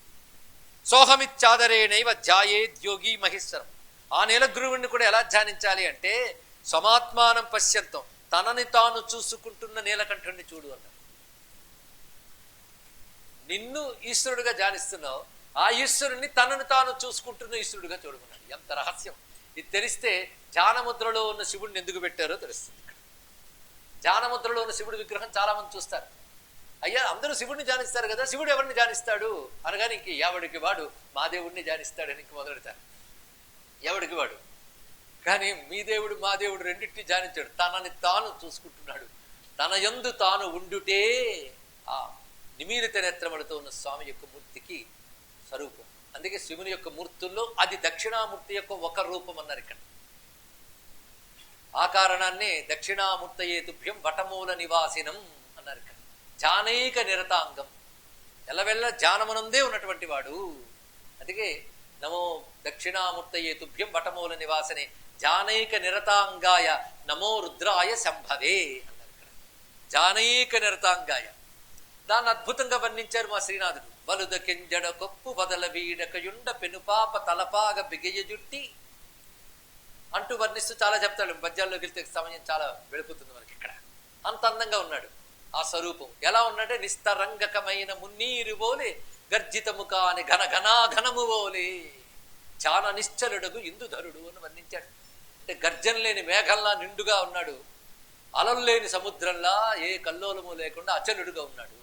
ఆ స్థితిలో తనను తాను చూసుకుంటూ ఉన్నట్టుగా ఉన్న శివుడు నువ్వు ధ్యానిస్తే నిన్ను నువ్వు చూసుకునే స్థితి త్వరలో వస్తుంది. ఇక్కడ ఎలా ధ్యానించావో అలా సిద్ధి. అంటే ఇవన్నీ మోక్షహేతువులైన సగుణ రూప ధ్యాన ప్రక్రియలు తెలుసుకోవాల్సిన అందమైన విషయం ఇక్కడ. అటువంటి స్వామిని ఎవడు ధ్యానిస్తాడో వాడు యోగి అవుతున్నాడు అని వర్ణించారు. ఇందులో కూడా ఋతగం సత్యం పరం బ్రహ్మ అనబడే తైత్తిరీయారణ్యక మంత్రం ఈ శ్లోకాల్లో కనబడుతుంది. అయం ముక్తిర్ మహాభాగ ఆగమాంతైక సంస్థితం. ఇదంతా ఆగమాల్లో చెప్పబడ్డ ముక్తిహేతువులైన ధ్యానములు చెప్పాను అన్నాడు. ఆగమాలలో అంటే ఉపాసనా శాస్త్రముల యందు, ఇది అర్థం ఇక్కడ. ఉపాసనా శాస్త్రముల యందు చెప్పబడ్డటువంటి విషయములు నీకు ఇక్కడ చెప్పాను నేను. సాక్షాత్ వేదాంత సంవేద్యం సాంబం సంసార భేషజం అహం బుద్ధ్యా విముక్త్యర్థం జాయేదీశానమవ్యయం. ఈ విధంగా అహం బుద్ధితో ఈశానుని ఆయా రూపములతో ఆయా స్థానములందు ధ్యానించు. ఇది ఆగమాలు చెప్పినది, నీకు చెప్పాను నేను. అథవా ఇప్పుడు కేవలం నిర్గుణ ధ్యానం చెప్తున్నారండి. ఈ నిర్గుణ ధ్యానంలో చేసేటప్పుడు సైలెంట్గా కూర్చోవడం కాదు. బ్రహ్మమునకు కొన్ని లక్షణాలు ఉన్నాయి. ఆ లక్షణాలను బాగా భావించాలి, చింతన చేయాలి. అది ప్రధానం. అదే ఏ ఆలోచన లేకుండా ఉండడం అనేది నిజమే, కానీ ఏ ఆలోచన లేని స్థితిలో నువ్వున్నావుగా. మళ్ళీ బయటకు వస్తే ఆలోచిస్తున్న నువ్వు వస్తావు, ఆలోచన లేని నేనున్నాను. రెండున్నా ఇక్కడ. ఆలోచిస్తున్న నేను ప్రతిదీ కూడా అట్రిబ్యూట్ చేసుకుంటాను. ఇందాక ఆ ఆలోచన వల్ల దుఃఖం కలిగింది, ఆ ఆలోచన వల్ల ఆనందం కలిగింది, మారిందా లేదా? ఆలోచన తగిలిన ప్రతిసారి నేను మారిపోతున్నాను. ఆలోచన లేనప్పుడు నేనుగానే ఉంటున్నాను. ఆలోచన ఆపడం నీ వల్ల నా వల్ల కాదు. ఇంకా గట్టిగా చెప్తే ఆలోచన ఎలా ఆపడమని ఆలోచిస్తావు, అదొక బాధ. కానీ ఆలోచన ఆపడానికి ఇంతవరకు ప్రత్యాహారం ధారణ దాటిపోయి వచ్చాం కనుక ఈ సబ్జెక్టు ఇంకా దాటని వాళ్ళకి అయోమయంగా ఉంటుంది. అవన్నీ దాటిన వాడికి తెలుసుకోవాల్సిందంటే ఆ స్థితిలో బ్రహ్మము ఎలా ఉంటాడు శాస్త్రం చెప్తున్నది ఇక్కడ. అది శూన్యం కాదు. శూన్యమును పొరపాటు పడి శూన్యవాదం తయారైంది. అది శూన్యం కాదు, అదే పరిపూర్ణం, అది చైతన్యం. అది గ్రహించు. అది ఎలా ఉంటుంది అన్నం వర్ణిస్తున్నారు. అథవా సత్యం ఈశానం, అది సర్వజగత్తుని శాసిస్తోంది. అది జ్ఞానమానందం అద్వయం, రెండో వస్తువు లేదు, అది ఒక్కటే ఉన్నది. అనంతం అమలం నిత్యం ఆది మధ్యాంతవర్జితం. ఇందులో కాస్త భాష తెలిసిన వాళ్ళకు కూడా అర్థాలు చెప్పనక్కర్లేదు, తద్వారా సమయం కలిసి వస్తుంది కూడా. అర్థాన్ని మీరు ఒక్కసారి భావించండి, మీకు ఏదైనా రూపం కనబడితే నాకు చెప్పండి. అనంతం అమలం నిత్యం ఆది మధ్యాంతవర్జితం తథా అస్థూలం, అది స్థూలము కాదు. అనాకాశం, పంచభూతాల్లో ఒకదైన ఆకాశం కాదు. అసంస్పృశ్యం, ముట్టుకోగలిగేది కాదు. అచక్షుషం, కళ్ళతో చూడగలిగేది కాదు. నా రసం నచ గంధాక్షం, అది రుచి కాదు, గంధము కాదు. అంటే ఇంద్రియాలు గ్రహించగలిగే తన్మాత్రలు కావది. అప్రమేయం, కొలత కందదు. అనూపమం, ఇలా ఉంటుందని చెప్పలేం. ఇలా ఉంటుందని ఎప్పుడు చెప్తావు? అలా ఉన్న వస్తువు ఉన్నప్పుడు. దానిలాంటి వస్తువు మరొకటి ఉంటే కదా పోల్చి చెప్తావు. దానిలాంటిది మరొకటి లేదు, అందుకు అనూపమం. అది సర్వాధారం, జగద్రూపం, అది సర్వాధారం, అదే సర్వ జగత్తుగా వ్యక్తమవునది. అమూర్తం, అది ఏ మూర్తి లేనిది, అవసరమైతే ఏ మూర్తినైనా ధరించగలదు. అమూర్తం, మూర్తం, అవ్యయం, అదృశ్యం, కనబడదు కానీ దృశ్యం, అంతస్థం, అంతర్ముఖ దృష్టి ఉన్న వాళ్ళకి గోచరిస్తుంది. బహిష్టం, ఒకవేళ బయట చూసారా, సర్వతోముఖం, బయట దృష్టి పెడితే అలా ధ్యానించిన వాళ్ళకి బయట దృష్టి పెడితే అంతా ఆయనే, లోపల దృష్టి పెడితే లోపల ఆయన. ఇది అంతర్బహిష్ట తత్సర్వం వ్యాప్య నారాయణ స్థిత. సర్వతప్ప అనిపాదంచ సర్వకారణ కారణం. బహిర్దృష్టితో చూడగానే ఇంద్రియాలు, కాళ్ళు, చేతులు ఇవన్నీ ఆయన వ్యాపించున్నాడు కనుక అన్ని కాళ్ళు ఆయనవే, అన్ని చేతులు ఆయనవే, అన్ని తలలు ఆయనవే. ఇలా చూడగలగాలి. ఆ చూసిన వాడు ఆనందమే వేరు. అందుకే సర్వతప్పానిపాదంచ సర్వకారణ కారణం సర్వజ్ఞానాది సంయుక్తం అహమిచ్చే విచింతయేత్ అయం పంథా మునిశ్రేష్ఠ సాక్షాత్ సంసార నాశనం. ఇలా ధ్యానించడం నేరుగా సంసారాన్ని నశింపజేస్తుంది అన్నాడు. వెంటనే సంసార నాశనం చేస్తుంది. అందుకే ఇలా ధ్యానించడం చాలా శ్రేష్టం శుభ. అథవా సచ్చిదానందం అనంతం బ్రహ్మ సువ్రత అహమస్మిత్యభిధ్యాయే ధ్యేయాతీత విముక్తయే. ఇక్కడ చెప్తున్నది సచ్చిదానందమైన అనంత బ్రహ్మముని నేను అని ధ్యానంలో నిలబడ్డం. ఇదొక ధ్యానం, ఏడవది. అయితే ఇందాక చెప్పింది అలాగే ఉంది కదండి అని మీకు అనిపించవచ్చు, కానీ ఏకాగ్రంగా వింటే ఒకటి కనబడుతుంది. అంతస్థముగా ఉన్నప్పుడు బహిష్టంగా బాహ్య దృష్టి పట్టగానే అదే అంతటా వ్యాపించింది అని కనబడుతుంది. అది చెప్పాడు ఇక్కడ. అంతర్బహిర్ధ్యానం అక్కడ చెప్పబడింది. ఇక్కడ కేవలం అంతస్థ ధ్యానం అభేద భావంతో చేయడం ఇక్కడ చెప్పబడింది. పోను పోను అందడం కూడా కష్టమైనంత సూక్ష్మంలోకి తీసుకెళ్తున్నాడు చూడండి. ఎందుకంటే అందడం కూడా కష్టమైనంత ఉన్నత స్థితినే మోక్షం అంటారు. అక్కడికి తీసుకెళ్తోంది కనుక ఇది అందదంత తేలిక. ఇదంతయా నదేవేశమభిధ్యాయన్ మనాగపి. ఒక్కడు బాగా గుర్తుపెట్టుకో, వేరుగా ఎప్పుడూ భగవంతుని ధ్యానించకు. ప్రారంభ దశలో అది ఉంటుంది కాదనం, కానీ నువ్వు ధ్యాన దశలో అది అభేద భావంలోకి వెళ్ళాలి. అందుకే మాటి మాటికి సోహం భావేన. అది ఇదంతయా, ఇదం అంటే ఇది అని దృశ్య రూపముగా ఎప్పుడు ధ్యానించరాదు సుమా. ఎందుకంటే ఆయన సాక్షి రూపంగా అందరిలో ఉన్నాడు గనక. నీలో సాక్షి రూపంగా ఉన్నవాడు ఆయనే. అది వేరుగా ఉన్నట్టు బయట ఉన్నట్టు ఎలా ధ్యానిస్తావు నువ్వు? అది బ్రహ్మణ సాక్షి రూపత్వా నేదం యదితి స్థృతి. కనుక ఇదం ఇదం అని తీసేసాక మిగిలేది ఆయన కనుక ఆయన ఎప్పుడు ఇదం రూపంగా చూడదు. ఇదం అంటే ఇది, ఇది అంటే నీ ఇంద్రియాలకు అందేదాన్ని ఇది అంటాం కనుక. ఇది అంటే ఆయన కూడా ఇంద్రియాలకు అందే వస్తువు అయిపోతాడు. ఆయన వస్తువు కాదు, వస్తువులన్నిటినీ చూడడానికి పనికొచ్చే చైతన్యం అది. ఈ చైతన్యం ఎలాంటిదంటే ఏ వస్తువు చూస్తే వస్తువు అవదది, మనస్సు అవుతుంది, అది అవదు. కనుకనే అది సాక్షి మాత్రమే. కనుక సాక్షి రూపంగా ఉంటుంది. సాక్షి చేత కేవలం నిర్గుణశ్చ. ఉపనిషత్ వాక్యాన్ని ఇంత చక్కగా చెప్తున్నారు. ఇది ఇదంతయా, ఇదం అనే మాట కూడా చెప్తున్నాను. ఇది అని చెప్పదు. ఇది అని చెప్పేది ఏదైనా ఇంద్రియానికి దొరికేది. అందుకే వేదం ఎలా చెప్తున్నది అంటే యచ్చక్షుషా నపశ్యతి. ఆ మాట చెప్తున్నారు. కళ్ళతో చూడలేవు, దేనిని కళ్ళతో చూడలేదువో ఆ పరమాత్మ. ఏ పరమాత్మ లేకపోతే కళ్ళతో ఏది చూడలేవో అది పరమాత్మ. జాగ్రత్తగా వింటే నేను కన్ఫ్యూజన్ ఏం చేయలేదు, తేట తెలుగు మాటలే. ఆఖరికి నేత్రము అని కూడా అనలేదు, కళ్ళు. దేనిని కన్ను చూడలేదు, ఏది లేకపోతే కన్ను కూడా చూడలేదు అది పరమాత్మ. ఇది రహస్యం అండి. అందుకే పరమాత్మ కంట్లో ఉన్నాడు, అందుకే అన్ని చూడగలుగుతున్నాం. పరమాత్మ లేకపోతే చూడలేదు. కానీ ఈ కన్ను పరమాత్మను చూడలేదు. చూసారు, ఎవరి వల్ల ఉన్నదో దాన్ని చూడలేదు. అది రహస్యం. అంతెందుకు కంటితో ప్రపంచాన్ని చూస్తున్నారు, కంటిని చూడే ప్రయత్నం చేయండి. అద్దం ముందు నిలబడతా అనొచ్చు.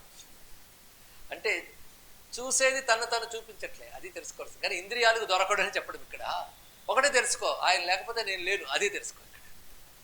అది తెలుసుకోగలిగితే ఏది లేకపోతే ఏదీ లేదు, అదే ఉన్నది, అదే నేనే ఉన్నది తర్వాత తెలుసుకుంటావు. ఇది ప్రక్రియ.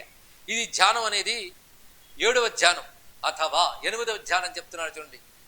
అథవా విష్ణుం అవ్యక్తం ఆధారం దేవనాయకం.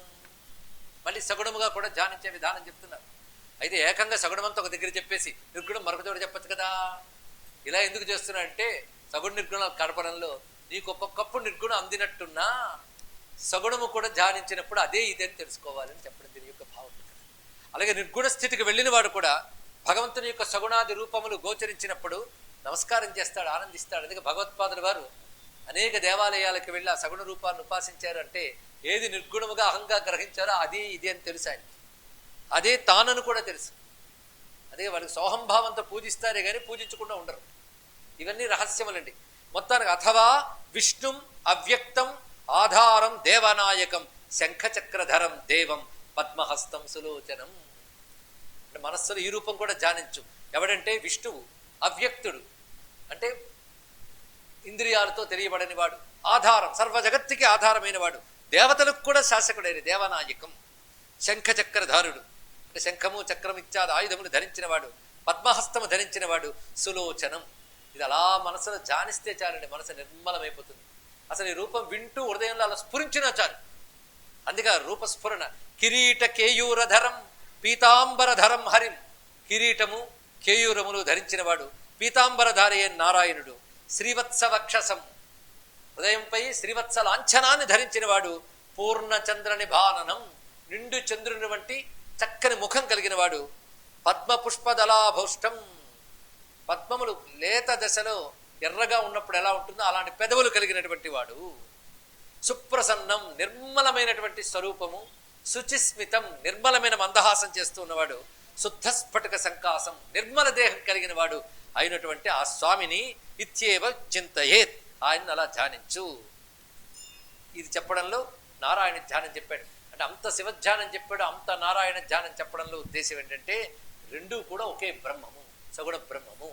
అదే సూత సంహిత ఏ దేవత ఉపాసకులకైనా సిద్ధినివ్వడానికి పనికొచ్చే గొప్ప గ్రంథం. అదేవిధంగా అగ్ని, ఇంద్ర ఇత్యాది వేదముల యందు చెప్పబడ్డ దేవతలు కూడా భావించు. వాళ్ళని కేవలం దేవతాభావంతో కాకుండా బ్రహ్మముగా భావన చేసినట్లయితే అది కూడా నీకు ఉన్నత స్థితిని తీసుకువెడుతుంది అని. అథవా అగ్నిం తథా ఆదిత్యం చంద్రం వా దేవతాంతరం వేదోక్తేనైవ మార్గేణ సదాహమితి చింతయేత్. అగ్ని చంద్రాదులు కూడా సూర్యస్వరూపములే అని విష్ణు శాస్త్రంలో అగ్నినామాలు ఎన్నున్నాయి, చంద్రనామాలు ఎన్నున్నాయి. వాటిని కూడా నువ్వు పరమాత్మ స్వరూపంగా భావించు. ఇలా ఇప్పటి వరకు చెప్పబడ్డవి 9 రకాల ధ్యానాలు చెప్పారు. ఏవం అభ్యాసయుక్తస్య, ఇది వెంటనే రాదు, అభ్యాసం చెయ్యాలి. అవునా లేదా? అభ్యాసంతోనే ఏదైనా వస్తుంది. అరే ఒక మ్యాథమెటిక్స్కి మీరు ఎన్ని సంవత్సరాలు చదివి ఉంటారు? అంతా చదివి అందులో మాస్టర్ అనిపించుకున్నా మళ్ళీ దుఃఖం సిద్ధం, మళ్ళీ ప్రపంచం సిద్ధం. కానీ ఏది పొందితే దుఃఖం అనేది ఉండదో, ఏది పొందితే మరొకట్లేదు, అది పొందాలంటే ఇంకెంత అభ్యాసం చేయాలో ఆలోచించండి. ఇక్కడ అదే ఏ అభ్యాసం చేయను, నేను ఇలాగే కూర్చుంటా, నువ్వు చెప్తే అర్థమైతే అర్థమైంది, లేకపోతే లేదు అంటే ఏం లాభం అండి? ఎవడికి నష్టం? వచ్చని చెప్పాడని డాక్టర్ మీద కోపగించుకున్నట్టు. డాక్టర్ గారి మీద ఎందుకు కోపం? నీ రోగం కోసం పచ్చి, ఆయన కోసం కాదు. ఇది గ్రహించగలగాలి. అందుకే అభ్యాసం అభ్యాసం అభ్యాసం. ఈ మాట ఎందుకు చెప్తున్నా అంటే అంత చెప్తున్నారు కానీ సాధ్యమవుతుందా అండి? నేను ఎక్కడో అట్టడుగు స్థాయిలో ఉన్నాను అంటే నాయన అందుకే అభ్యాసం చెప్పు. ఎక్కడో దగ్గర ఉన్నావుగా, అక్కడి నుండి సాధన మొదలెట్టు. నువ్వు ఎక్కడున్నా అక్కడి నుంచి నీకు సాధనా మార్గం చెప్పగలిగిన ధర్మం సనాతన ధర్మం. నువ్వు ఎక్కడుంటే అక్కడి నుంచి రావచ్చు. అది చెప్తుంది. ఎక్కడికక్కడ ఏది దేవుడి దెయ్యం పట్టలేదు. పొద్దున్న స్నానం చేసి గుడికి వెళ్ళి దండం పెట్టిరా చాలు. వాడు అది చేయడం మొదలెడితే కొన్ని పాపాలు పోతాయి. అప్పుడు వాటికి నేను దండం పెడుతున్న దేవుడు ఎవడైనా ప్రశ్న వస్తుంది. అప్పుడు చెప్పడానికి ఎవడో దొరుకుతాడు. అలా వాళ్ళ విచక్షణ పెరిగి జ్ఞాని అయి బ్రహ్మజ్ఞాని అయి మోక్షం కూడా పొందుకోవచ్చు. కానీ ఏ చోట నుంచి అయినా సాధనకి మొదటి అడుగు వేయడానికి అవకాశం ఇచ్చిన సనాతన ధర్మానికి మనం నమస్కారం చేసుకుంటూ, ఏమో అభ్యాసయుక్తస్య పురుషస్య మహాత్మనః క్రమాద్ వేదాంత విజ్ఞానం విజాయేత న సంశయః. ఇలాగ అభ్యాసం చేసినట్లయితే వాడు క్రమముగా వేదాంత విజ్ఞానం లభిస్తుంది. వేదాంతం ప్రతిపాదించిన జీవ బ్రహ్మైక్య జ్ఞానము అనుభవానికి వస్తుంది. అది లేనంత వరకు జీవుడు బ్రహ్మ ఒకటేనట. ఏం చెప్పిందండి అద్వైతం? జగమే మాయందిట. ఏమందండి అంటే వాడు బుద్ధి సరిగ్గా పనిచేయట్లేదు అర్థం. వాడు బుద్ధి సరిగ్గా పనిచేస్తే అద్వైతం అర్థమైతే 2 చేతులు ఎత్తి దండం పెడతాడు. అది అభ్యాసం చేత ఎప్పుడో తెలియబడే దాని గురించి. అభ్యాసం లేని వాడికి ఏమర్థమవుతుంది ఇక్కడ? ఇది తెలుసుకోవాల్సినది. నువ్వు చంద్రమండలంలో ల్యాండ్ అయితే ఎంతో ఉంటుంది, ఇక్కడ చూస్తే అలాగే ఉంటుంది. ఒక ఆయన చెప్పాడు ఇలా ఉండదండి వెళ్ళి చూస్తే అన్నట్ట. ఇలా కంటికి కనబడుతుంటే ఇలా ఉండదని చెప్తాడేంటి అని వాదించట. వాడికి ఏం చెప్తారు సమాధానం? ఇలా ఉండదంటావా? లేదు, ఇక్కడి నుంచి చూస్తే ఇలా కనబడుతుంది, అక్కడికి వెళ్ళి చూస్తే అలా కనబడుతుంది. కనుక నాయన నీ అభ్యాసం పూర్ణం కానంత వరకు భేదం కనబడుతుంది, అభ్యాసం పూర్ణమైతే అభేదమే కనబడుతుంది. అభ్యాస సిద్ధుడికి అద్వైతమే. ఇది తెలుసుకుంటే చాలు. జ్ఞానాద్ అజ్ఞాన విచ్ఛిత్తి శైవతస్య విముక్తత. కానీ జ్ఞానం వల్లనే మోక్షం. ఆ జ్ఞానం ఈ అభ్యాసం వల్ల వస్తుంది. ఇది అభ్యాస వైరాగ్యములు అంటే దీని అర్థం. అభ్యాసం అంటే ఇది. ఇంతవరకు చెప్పిన 9 రకాల ధ్యానాలని, ఇదివరకు చెప్పిన యమనియమాసన ప్రాణాయామ ప్రత్యాహార ధారణ ధ్యానములతో కలిపి అభ్యాసం చేస్తే అప్పుడు లభిస్తుంది అన్నాడు. అప్పుడు లభించే సమాధులు. ఈ సమాధుల గురించి, సమాధులు అంటే మన గోరీలు కాదండి, దేని పదానికి దాని అర్థం. ఇక్కడ యోగంలో సమాధి, సమాధులు అనేకం చెప్పింది. ఏది? పతంజలి యోగ సూత్రం. సంప్రజ్ఞాత సమాధి, అసంప్రజ్ఞాత సమాధి, సవికల్ప సమాధి, నిర్వికల్ప సమాధి. ఇవి నామములను అర్థం చేసుకోవడానికి. అంటే పూర్ణముతో బ్రహ్మంతో తాదాత్మ్యం చెందిన అనుభూతి వస్తుంది. ప్రపంచం పట్టదు, నేను కూడా తెలియదు. ఆ సమాధిలో కొన్నేళ్లు ఉండిపోయిన వాళ్ళు ఉంటారు. వాళ్ళు మోక్షమా అంటే అందుకు యోగం పూర్తిగా మోక్షం ఇవ్వదని చెప్పడానికి కారణం ఇది. పూర్తిగా అనుభవం రాలేదు, అది నిర్వికల్పం. మరి సవికల్పం కూడా అంటే ఒక చెదిరిపోవచ్చు. మరి చెదరనంత స్థితి రావాలండి. అంటే మొదట్లో అలాగే ఉంటుంది, చెదిరుతూ ఉంటుంది, మళ్ళీ బహిర్ముఖం అవుతూ ఉంటాం. కొంతమంది సమాధి నుంచి లేచి నా సమాధి భంగం చేసి చెప్పిస్తానంటాడు. ఇంకా చెప్పించారంటే వాడికి సిద్ధి ఎక్కడ? అప్పుడే వాడికి ద్వైతం, కోపం అన్ని మళ్ళీ వచ్చేసే కదా. కనుక సమాధి యోగపరంగా వచ్చే ఆ సమాధుని వేదాంత అధ్యయనం అంగీకరించింది. అది వేదాంతంలో సమాధి వేరే ఉంటుంది. యోగపరంగా చెప్పబడే సమాధి అపరా సమాధి. అది పరాసమాధి కావాలి. ప్రారంభంలో అపరావే, దాన్ని డిస్కరేజ్ చేయడం కాదు, అది పరా వైపు వెళ్ళాలి. అది ఎలా వెళ్ళాలి అంటే విచారణ పెద్ద ప్రధానం దానికి. విచారణ విచారణ విచారణ. మాటి మాటికి నేను దేహాన్ని, నేను ప్రపంచం అనే భావమే వచ్చేస్తుంటుంది. దాన్ని తోస్తూ ఉండాలి. అంటే నిప్పు నివురు పడుతున్న ప్రతిసారి ఊదినట్టు ఇది ఊదుతూ ఊదుతూ ఇది నేను కాదని తోసేయి, ఇది నేనని దీన్ని పట్టుకో. ఇదే విచారణ. ఒకటి నిరసన పద్ధతి, ఒకటి స్వీకార పద్ధతి, రెండే. ఇది విధి నిషేధాలు జ్ఞానంలో. నిషేధం అంటే ఆత్మేతరములు నిషేధించుట, ఆత్మనే నేనని గ్రహించుట. అది జ్ఞాన మార్గంలో విధి నిషేధాలు. ధర్మ మార్గంలో విధి నిషేధాలు వేరే చెప్పుకున్నాం. ఇది గ్రహించవలసిన సూక్ష్మమైన అర్థం. ఆ సమాధి ఎలా ఉంటుందో వర్ణిస్తున్నాడు. సమాధి సంవిదుత్పత్తి పరజీవైక్యత మతి. అద్భుతమైన మాట ఇక్కడ పెట్టాడండి. సమాధి అనగా సంవిదుత్పత్తి అన్నాడు. మళ్ళీ మనం పరాపర పూజల గురించి చెప్పేటప్పుడు అక్కడికి వెళ్ళిపోవాలి. అభ్యంతర పూజలో లోపల పరాపూజ దగ్గర సంవిదుపాసన, అక్కడికి ఆ సంవిత్ నీరు ఉత్పన్నమైంది అవడమే సమాధి అన్నాడు. సంవిత్ అంటే కేవల చిద్రూపం. ఆ చిద్రూపం మాత్రమే నీకు స్ఫురిస్తూ ఉంటే సమాధి కలిగినట్టే. అందుకే సమాధికి సంవిదుత్పత్తి. ఇంత స్పష్టమైన డెఫినేషన్ ఇచ్చాడు చూడండి. ఆ సంవిత్తులో అది వేరు, నువ్వు వేరుండవు. పరజీవైక్యతామతి, రెండు ఒక్కటైపోతాయి. వేరుగా నువ్వు ఉండవు, చూసేవాడు ఉండడు, అదే అయిపోతాడు పరిపూర్ణంగా. అది ఎలాగండి? అది సముద్రం అయిపోయినట్టు ఆ స్థితి ఏర్పడుతుంది అంటూ ఇక్కడ చెప్తున్నాడు. నాయన, పరబ్రహ్మం వేరు, జీవుడు వేరు అయితే జీవుడికి సాధన ఎందుకు అన్నాడు. ఇక్కడ ఇది చాలా రహస్యమైన విషయం. పరమాత్మ చైతన్యము, జీవుడు వేరైనప్పుడు చైతన్యము చేతి తయారు చేయబడింది జడమే అవుతుంది, అవునా లేదా? చైతన్యం ఎప్పుడు జడమే సృష్టిస్తుంది. అప్పుడు జీవుడు ఏమవ్వాలి?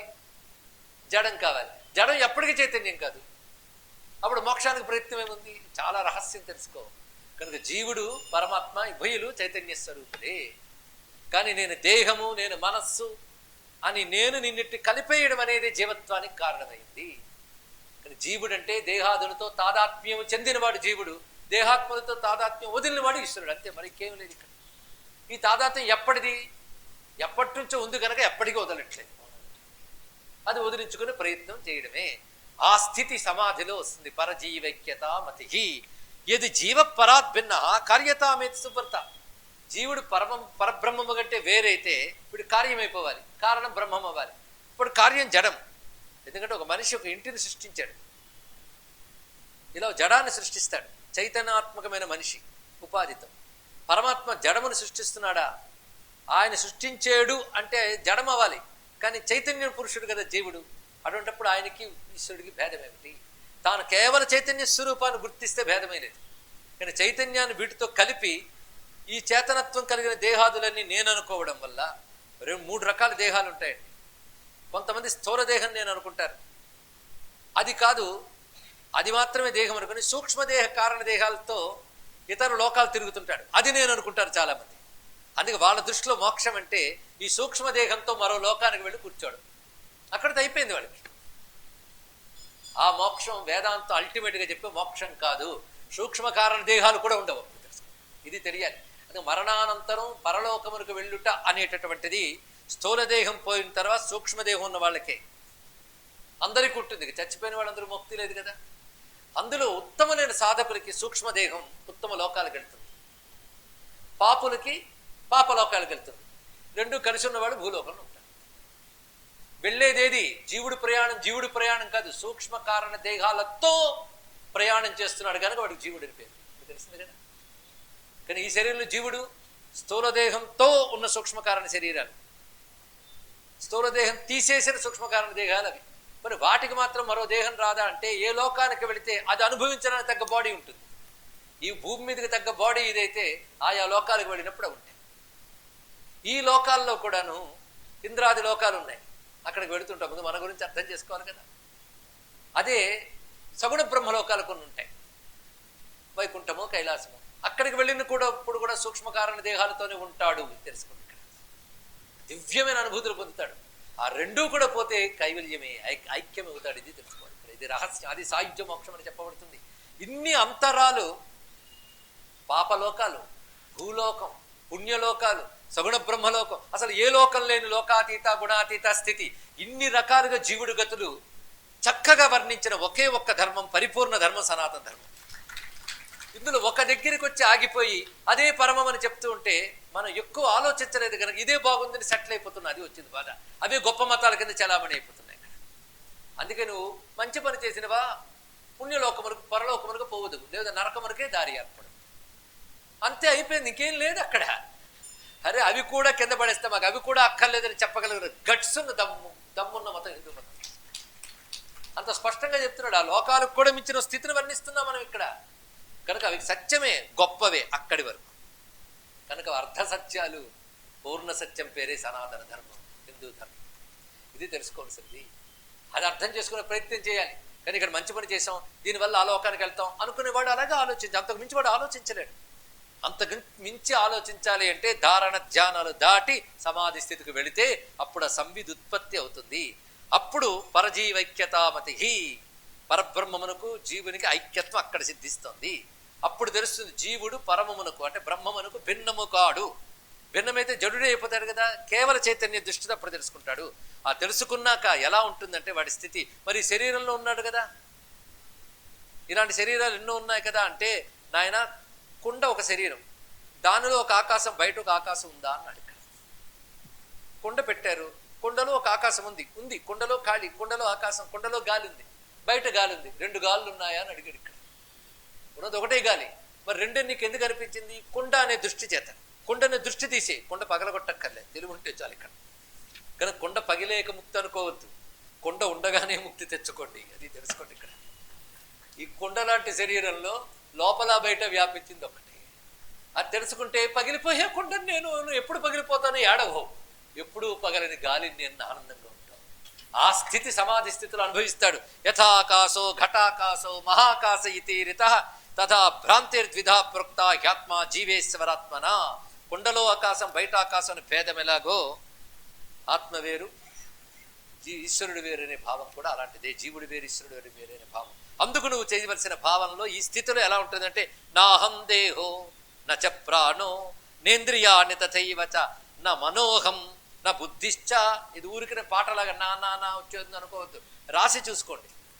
కొంచెం రాసి ఎక్సర్సైజ్ చేయండి, విన్ని ఊరుకోకుండా. అది చెప్తుంది ఇక్కడ. అది జరగట్లేదు, అభ్యాసం లేదు, ఎక్సర్సైజ్ చేయాలి. ఒక లెక్క అర్థమవడానికి 1,00,000 ఎక్సర్సైజ్ చేస్తావే. ఈ జ్ఞానం కోసం ఎందుకు చెయ్యాలండి? రాసుకోండి. ఏది నేను కాదంటున్నాడో రాసుకోండి. నా అహం దేహ నా ప్రాణ నా ఇంద్రియాణి నా మనః నా బుద్ధి నా చిత్తం నా అహంకృతి నా పృథ్వీ నా సలిలం నా వన్నిః నా అనిల నా ఆకాశ నా శబ్ద నా స్పర్శ నా రస నా గంధ నా రూపం నా మాయా. ఇవన్నిటి కాను మాయ. అది కూడా నా సంస్కృతి, సంసారం నేను కాను. మరి ఎవరివి అని నేను కాను కూర్చుంటా వింటయ్యా. సదా సాక్షి స్వరూపత్వాత్ శివయేవాస్మి కేవల. ఇవన్నిటినీ సాక్షిగా చూస్తూ ఉన్నటువంటి శివుడును నేను. ఇదే నిర్వాణ షట్కాల్లోకి దశకాల్లోకి దించారు మహానుభావులు. మనోబుద్ధి అహంకార చిత్తాని నాహం నచ శ్రోత్ర జిహ్వే నచ గ్రాణ నేత్రే నవాయు న భూమికి చెప్పి చిదానంద రూప శివోహం శివోహం తదేకో వశిష్ఠ శివ కేవలోహం. మరొక చోట అంటే భగవత్పాలు వారు చెప్పింది ఏమిటో తెలిసింది కదా, ఇక్కడిదే ఆయన తీసుకున్నాడు తప్ప ఆయన కొత్తగా ఏం చేయలేదు. అదే శంకరులు అమాయకులు. ఆయన ఏదో అద్వైతం చెప్పాడు, జీవేశ్వరులు అభేదం చెప్పాడు, ఆయన మీద ఎందుకు కోపగించుకోవడం? వేదం చెప్పింది ఆయన చెప్పాడు కనుక వేదానికి నమస్కారం చేసుకున్నాడు. అంత స్పష్టంగా చెప్పారు. ఇది తెలుసుకుని అదేవిధంగా నాయన ఈ బ్రహ్మాండాన్ని చూస్తున్న ప్రతిసారి కూడాను దీని యథాస్వరూపం అది కాదు, ఆత్మస్వరూపంతో దర్శించు. ఇదే సమాధి స్థితిలో ఉండేటువంటి అనుభూతి సుమ. తస్మాన్ మత్త పృథగ్నాస్తి, నాకు వేరుగా మరొకటి లేదు. ఈ ప్రపంచం చూస్తున్నాను, అది వేరు. చూస్తున్నావు నువ్వు ఉంటే కదా ప్రపంచం ఉంది, ఆలోచించు. అవునా లేదండి? అది ఉందండి, అది ఉందండి చెప్పడం నువ్వు ఉన్నావు కనుక దాని గురించి వచ్చింది సబ్జెక్ట్, లేనప్పుడు లేదుగా. కానీ ఉన్నది నువ్వే, మరి అక్కడ లేదంటావా? ఇది అర్థం చేసుకోవడం చాలా కష్టం. ఉన్నది ఉపాధి ఇత్యాదులే, అంతటా వ్యాపించే చైతన్యమే. అందుకే రకరకాల అగ్నులు కనబడతాయి, అన్ని అగ్నుల్లో అగ్ని ఒక్కటే, జ్వాల ఒక్కటే. అది వీటన్నిటి యందు ఒకటే ఆత్మచైతన్యం. ఎలాగ ఆపాద తలమస్తకం వ్యాపించింది అక్కడే అలాగ ఉన్నది. నువ్వు ఫలానా పేరు ఫలానా రూపం అని అనుకుని దాని యందు ఒక అనుకూల ప్రతికూల భావం ఏర్పరచుకున్నావే తప్ప అక్కడ ఇక్కడ ఉన్నది ఒకటే చైతన్యం. ఆపాద తలమస్తకం వ్యాపించినప్పుడు అదే నేనైనప్పుడు నేను అంతటా లేనా? ఆ స్థితి అప్పుడు వస్తుంది సమాధి స్థితిలో. అది కనీసం ఇప్పుడు మనం ఊహతో అర్థం చేసుకునే ప్రయత్నం చేయాలి, అనుభవం అప్పటికి కానీ రాదు. ఇది అష్టాంగ యోగంలో 8వ మెట్టు. 9వ మెట్టు లేదు బాబు, 8వ మెట్టు. అది అల్టిమేట్ కనుక ఇది అర్థం అవడం చిన్న విషయం కాదు. ఈ సమాధుల దశలు చెప్తున్నాడు.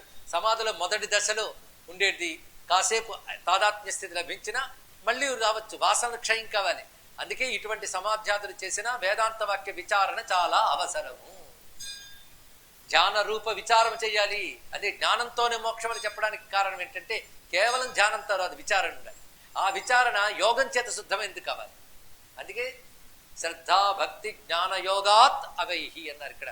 ఇవన్నీ కనుక ఎవడు యమనియమాదులతో శుద్ధుడవుతాడో వాడు అటు తర్వాత ఆసన ప్రాణాయామాలకు అర్హుడు, అటు తర్వాత ప్రత్యాహార ధారణ ధ్యానాలకి. అటువంటి స్థితి పొందినవాడు విచారణ సులభంగా చేయగలడు. దీన్ని బట్టి అయ్యో అవన్నీ చేయబోతే మోక్షం లేదు అనుకోవచ్చు, వద్దు. భక్తి జ్ఞానములు గట్టిగా ఉంటే నువ్వు చేసే కాసింత యోగం కూడా గొప్ప ఫలాన్ని ఇవ్వగలదు. ఇది కూడా గ్రహించవలసినది. అదే పరమాత్మ యందు పరమ ప్రేమ భావం ఉండాలి, అది అవ్యాజ ప్రేమ కలిగి ఉండాలి. దానికి విచారణతోడి ఈ సాధన కొద్దిపాటు నువ్వు చేసినా అది పూర్ణ సిద్ధినిస్తుంది. అందుకే ఇంత అష్టాంగ యోగం చేస్తే గానీ మోక్షం లేదండి, ఇంకెందుకులేండి. ఇప్పటికే 60-70 ఏళ్ళు వచ్చాయి. నిరుత్సాహపడద్దు. ఇంకా బ్రతుకున్నావంటే బాగుపడడానికి ఇంకా అవకాశం ఉందని అర్థం అని నువ్వు ఇప్పుడు చెప్పుకుంటున్నావు కనుక అప్పుడే ప్రారంభించు. ఆయన్ని గట్టిగా పట్టుకో, ఆసరాగా ప్రేమగా. అది తప్ప ఇంకేది వచ్చినా పక్కకు తీసే. ఇంకో ప్రేమ, ఇంకో ద్వేషం, ఇంకో చిరాకు పక్క తీసేవి. అవి నువ్వుకో. విన్నావుగా ఉపన్యాసంలో? ఆయన్నే పట్టుకో, అది ఇక్కడే ఇవ్వచ్చు. అందుకే భక్తి పరమ ఆధారంగా తీసుకుంటూ ఈ యోగాన్ని ఎంత చేయగలిగితే అంత చేస్తే తప్పకుండా ఆ పరమాత్మ జ్ఞానాన్ని ఇస్తాడు. ఇంతటికి తీసుకుని సారంగా అందిస్తున్న వాక్యం. అందుకే ఈ ధర్మంలో పుట్టిన ఏ ఒక్కడు నిరుత్సాహపడనక్కరలేదు, వాడు అక్కడి నుంచే ముక్తి పొందగలడు ఈ జన్మలోని, అందులో సందేహం. అలాంటి అభయం ఇస్తున్నాడు ఇక్కడ. ఆ స్థితిలో సమాధి స్థితిలో తస్మాన్ మత్తః పృథంగ్నాస్తి జగన్మాయాచ సర్వదా. ఇదిగో అలా వస్తువులా కనబడుతోంది, మరో పేరు మరో రూపం, అది మాయ. మాయ అంటే అలా కనబడుతోంది కానీ అది కాదు, అది దాని పేరు మాయ. ఈ తెలిక మాయ మీద కూడా జోకులేసి ఎవడో తాగుబోతున్న మాటతో అద్వైతాన్ని పోల్తాడు, మహాపాపం. అందుకే జగన్మాయ అనే మాటకి ఎంత అర్థం. ఇది వేదం చెప్పింది, వేదాంతం చెప్పినటువంటిది. మాయావాదం చెప్పినవాడు కృష్ణ పరమాత్మ, ఆయనే చెప్పాడు. ఎన్ని చోట్ల చెప్పాడు మీరు వెతకండి, భగవద్గీతలు మీకే తెలుసు. కనుక పరమాత్మ తప్ప మరొకటి కనబడమే మాయ, మరొకటి కాదు. పరమాత్మ కనబడట్లేదు, అది మాయ. అందుకే చూస్తున్నది సత్యము కాదు, పరమాత్మ సత్యముని ఎరుక అనుభవ రూపంగా స్థిరపడిపోతే పూర్ణ సమాధి. ఆ పూర్ణ సమాధి స్థితిలో ఉన్నటువంటి వాడు ఇతి బుద్ధి సమాధి స్యాత్ సమాధిర్తి శృతి. ఇది శృతి అన్నాడు. అంటే ఇదం సర్వం యదయమాత్మ. అంతవరకు ఇదం ఇదం అనే వస్తువులు చూసావో అదంతా ఒకే ఆత్మస్వరూపము. ఎన్ని కుండలు చూపించినా ఒకటే మట్టి అన్నట్లుగా అన్నాడు.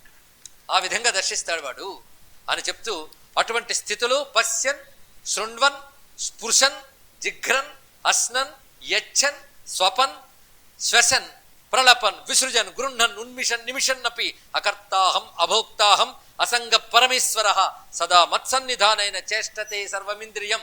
వాడి స్థితి ఎలా ఉంటుంది రండి. చూస్తున్నా, వింటున్నా, తింటున్నా, స్పృశిస్తున్నప్పటికీ కూడా నేను కర్తని కాను, నేను భోక్తని కాను, ఇవన్నీ నా వల్ల చైతన్యం పొందుతున్నాయి, చైతన్యమే నా స్వరూపము అని ఎవడైతే ఉంటాడో వాడు ఇంద్రియాలు ఏ పనులు చేస్తున్నా వాడు దానికి అంటాడు. అది ఎలా అండి? ఇంద్రియాలు చేస్తున్నప్పుడు నేను చేస్తున్నాను అహం ఉంటుంది, అనుభవిస్తున్న సుఖదుఖాలు ఉంటాయి కదంటే ఉండవు అన్నాడు. ఎలా ఉండవు అంటే ఇది విజ్ఞాన సంపన్న సంగం త్యక్వా కరోతి యః. వాడిది ఈ చేస్తున్నది వింటున్నది నేను కాను అనుకుంటున్నాడు గనక, వాటితో జరుగుతున్న వాటిని సాక్షిగా చూస్తుంటాడు గనక ఒక్కటి అతనికి అంటదు. అంటనప్పుడు ఇక్కడ ఎలా ఉంటున్నాడు అంటే తామరాకు మీద నీటి బొట్టు ఎక్కడుంటుంది? ఎక్కడుంటుంది? తామరాకులో ఉంది, అంటదు. అలాగే వాడి దేహంలో ఉన్న దేహానికి అంటాడు వాడు అన్నాడు. మంచి ఉదాహరణ చెప్పాడండి. లిప్యతేన సపాపేన పద్మపత్రం ఇవాంభస. మళ్ళీ ఇది వింటే భగవద్గీత గుర్తొచ్చింది చూసారా? అదే ఇక్కడ కూడా చెప్పబడుతున్నది. ఇవన్నీ ఉపనిషత్తుల్లో చెప్పబడ్డాయి. అందుకే అటు భగవద్గీత ఇటు సూతగీత కూడా తీసుకున్నది.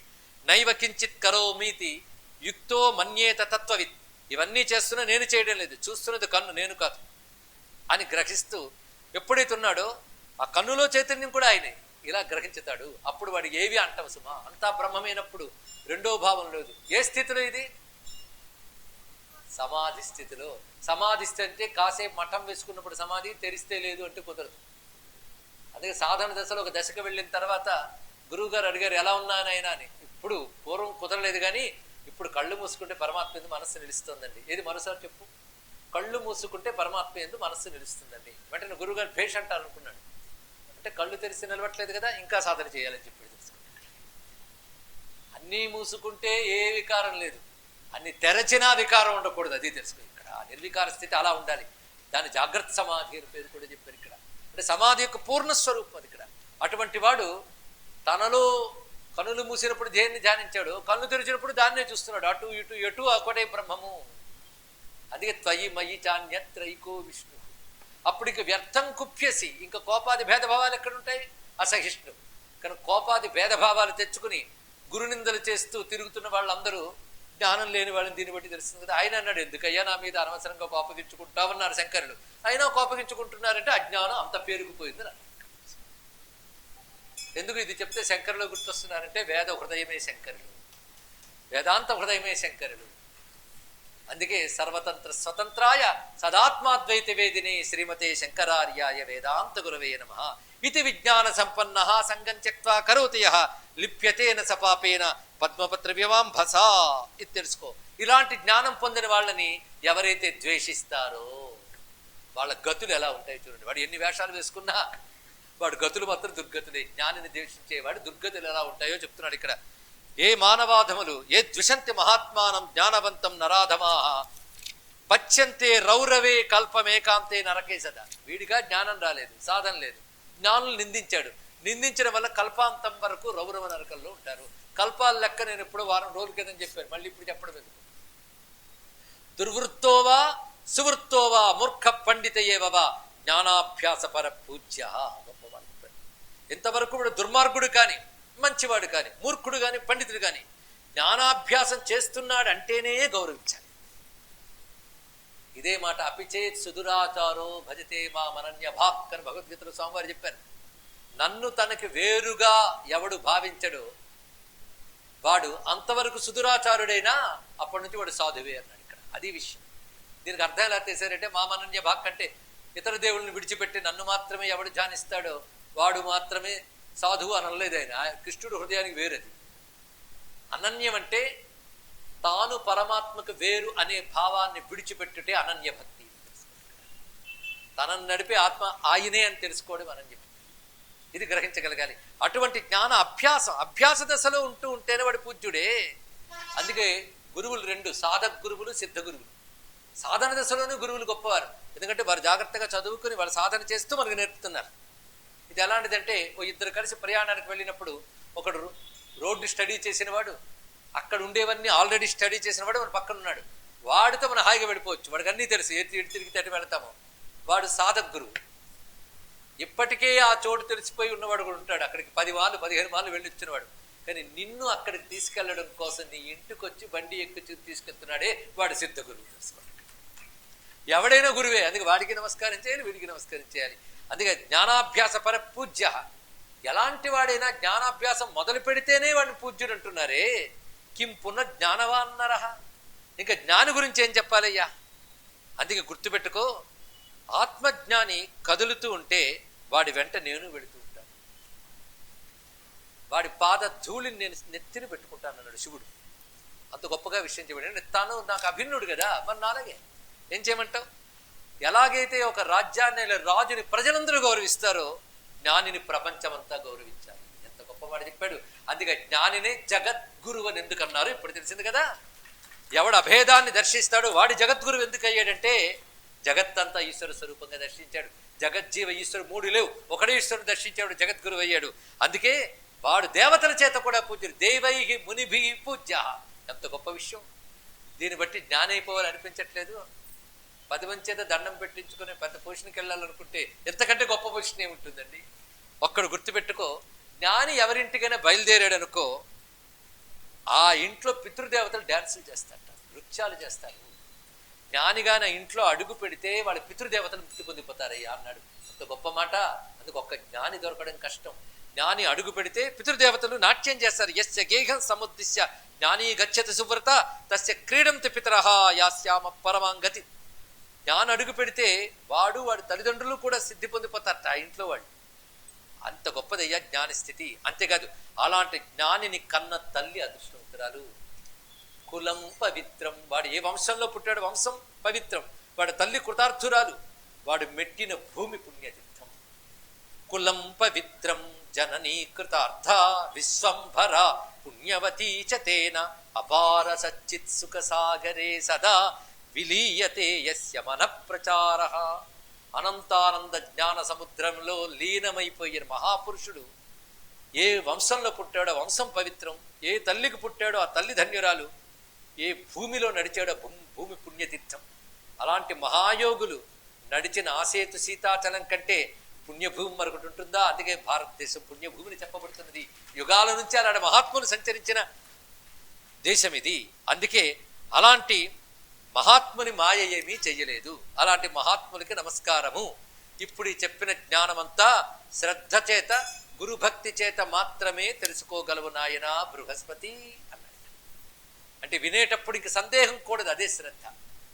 దానికి చెప్పే గురువాక్యమునందు శాస్త్రవాక్యమునందు అచంచలమైన విశ్వాసంతో అనుసరించాల మార్గాన్ని గురుభక్తి. ఈ రెండు ఉంటే నీకు లభించినట్లే. ఒక్క మాట తెలుసుకో, ఆత్మస్వరూపుడు ఆయన దేవుని యందు ఎలాంటి భక్తి నీకు కావాలనుకుంటున్నావో అలాంటి భక్తి గురువునందు పెట్టుకో అని శ్వేతాశ్వతరుపనిషత్తు చెప్పిన మంత్రం యథాతత్ శ్లోకం. యస్య దేవే పరాభక్తి యథా దేవే తథా గురవు తస్యేతే కథితా హ్యర్థాః ప్రకాశంతే మహాత్మనః. ఇదే అర్థం. ఎవరికి పరమాత్మ యందు ఎంత భక్తి ఉందో అంత భక్తి గురువు యందు ఉంటే వారికి ఆ గురువుల జ్ఞానాన్ని ఇస్తారు. అంటే ఆ గురువులకు పరమాత్మ ప్రేరేపిస్తాడు వీళ్ళకి జ్ఞానం ఇవ్వమని. ఎందుకంటే వాడికి నేనంటే చాలా ఇష్టంగా అని ప్రేరేపిస్తాడు. తద్వారా వాళ్ళు తరిస్తారు.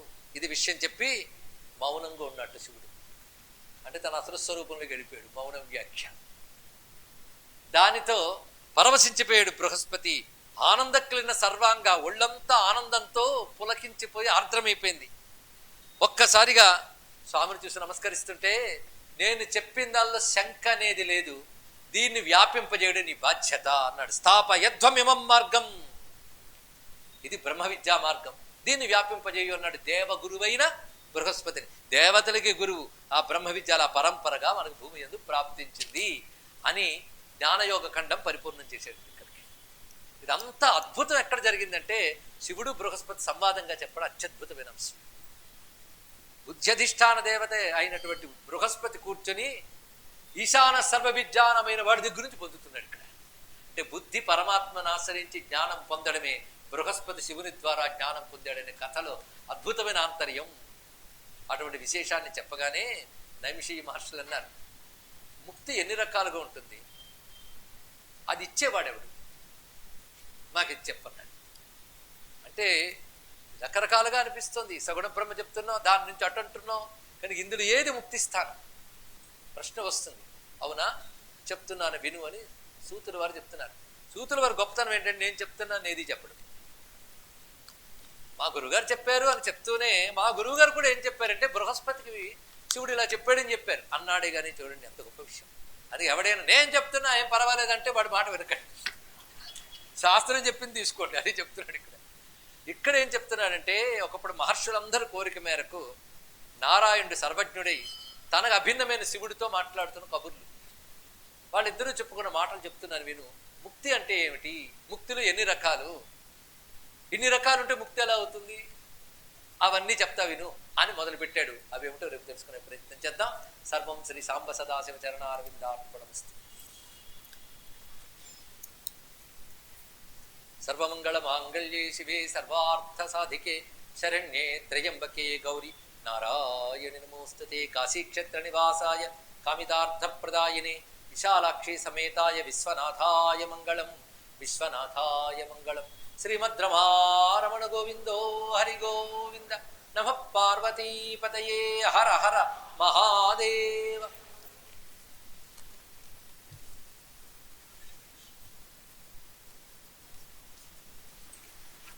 ఒక్క ముఖ్య విషయం, ఇవాళ ఆదిత్య మండలంలో భగవద్ ఉపాసన అనే విషయం చెప్పుకున్నాం.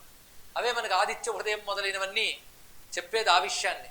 ఇలా ఆదిత్యుడికి సంబంధించి పురాణాల్లో వేదాల్లో చెప్పినదంతా కూడా సామాన్య మానవుడు కూడా అందుకుని ఆ సూర్యుని అనుగ్రహం పొందడానికై అనేక చోట్ల అనేక సందర్భాల్లో అటువైపు వేద సంబంధమైన సూర్య మంత్రాల్లోంచి ఆదిత్య హృదయములు ఒకటి రామాయణంలో ప్రసిద్ధి అనేది మాత్రమే కాకుండా కూర్మ పురాణం అంతర్గతం భవిష్యోత్తర పురాణంలో 7 అధ్యాయాల ఆదిత్య హృదయం, అదేవిధంగా సూర్య శతకం మయూరక విరచించినది ఇత్యాదులన్నిట్లోంచి గ్రహించి సారముగా సూర్యారాధన గురించి అనేక చోట్ల ప్రవచనాలు ఇవ్వడం జరిగింది. ఆ ప్రవచనాలంటే సారాన్ని పుస్తకంగా రచించి అందులో ప్రధాన ఆదిత్య హృదయం తీసుకుని ఒక్కొక్క నామానికి అర్థం రూపంలో ఈ విషయాలన్నీ తెలియజేస్తూ అందించిన పుస్తకం ఆదిత్య హృదయం సూర్యారాధన అనే పుస్తకం ఇవాళ ఋషిపీఠం వారు అందుబాటులో పెట్టారు. అందుకోవలసిందిగా కోరుకుంటున్నారు.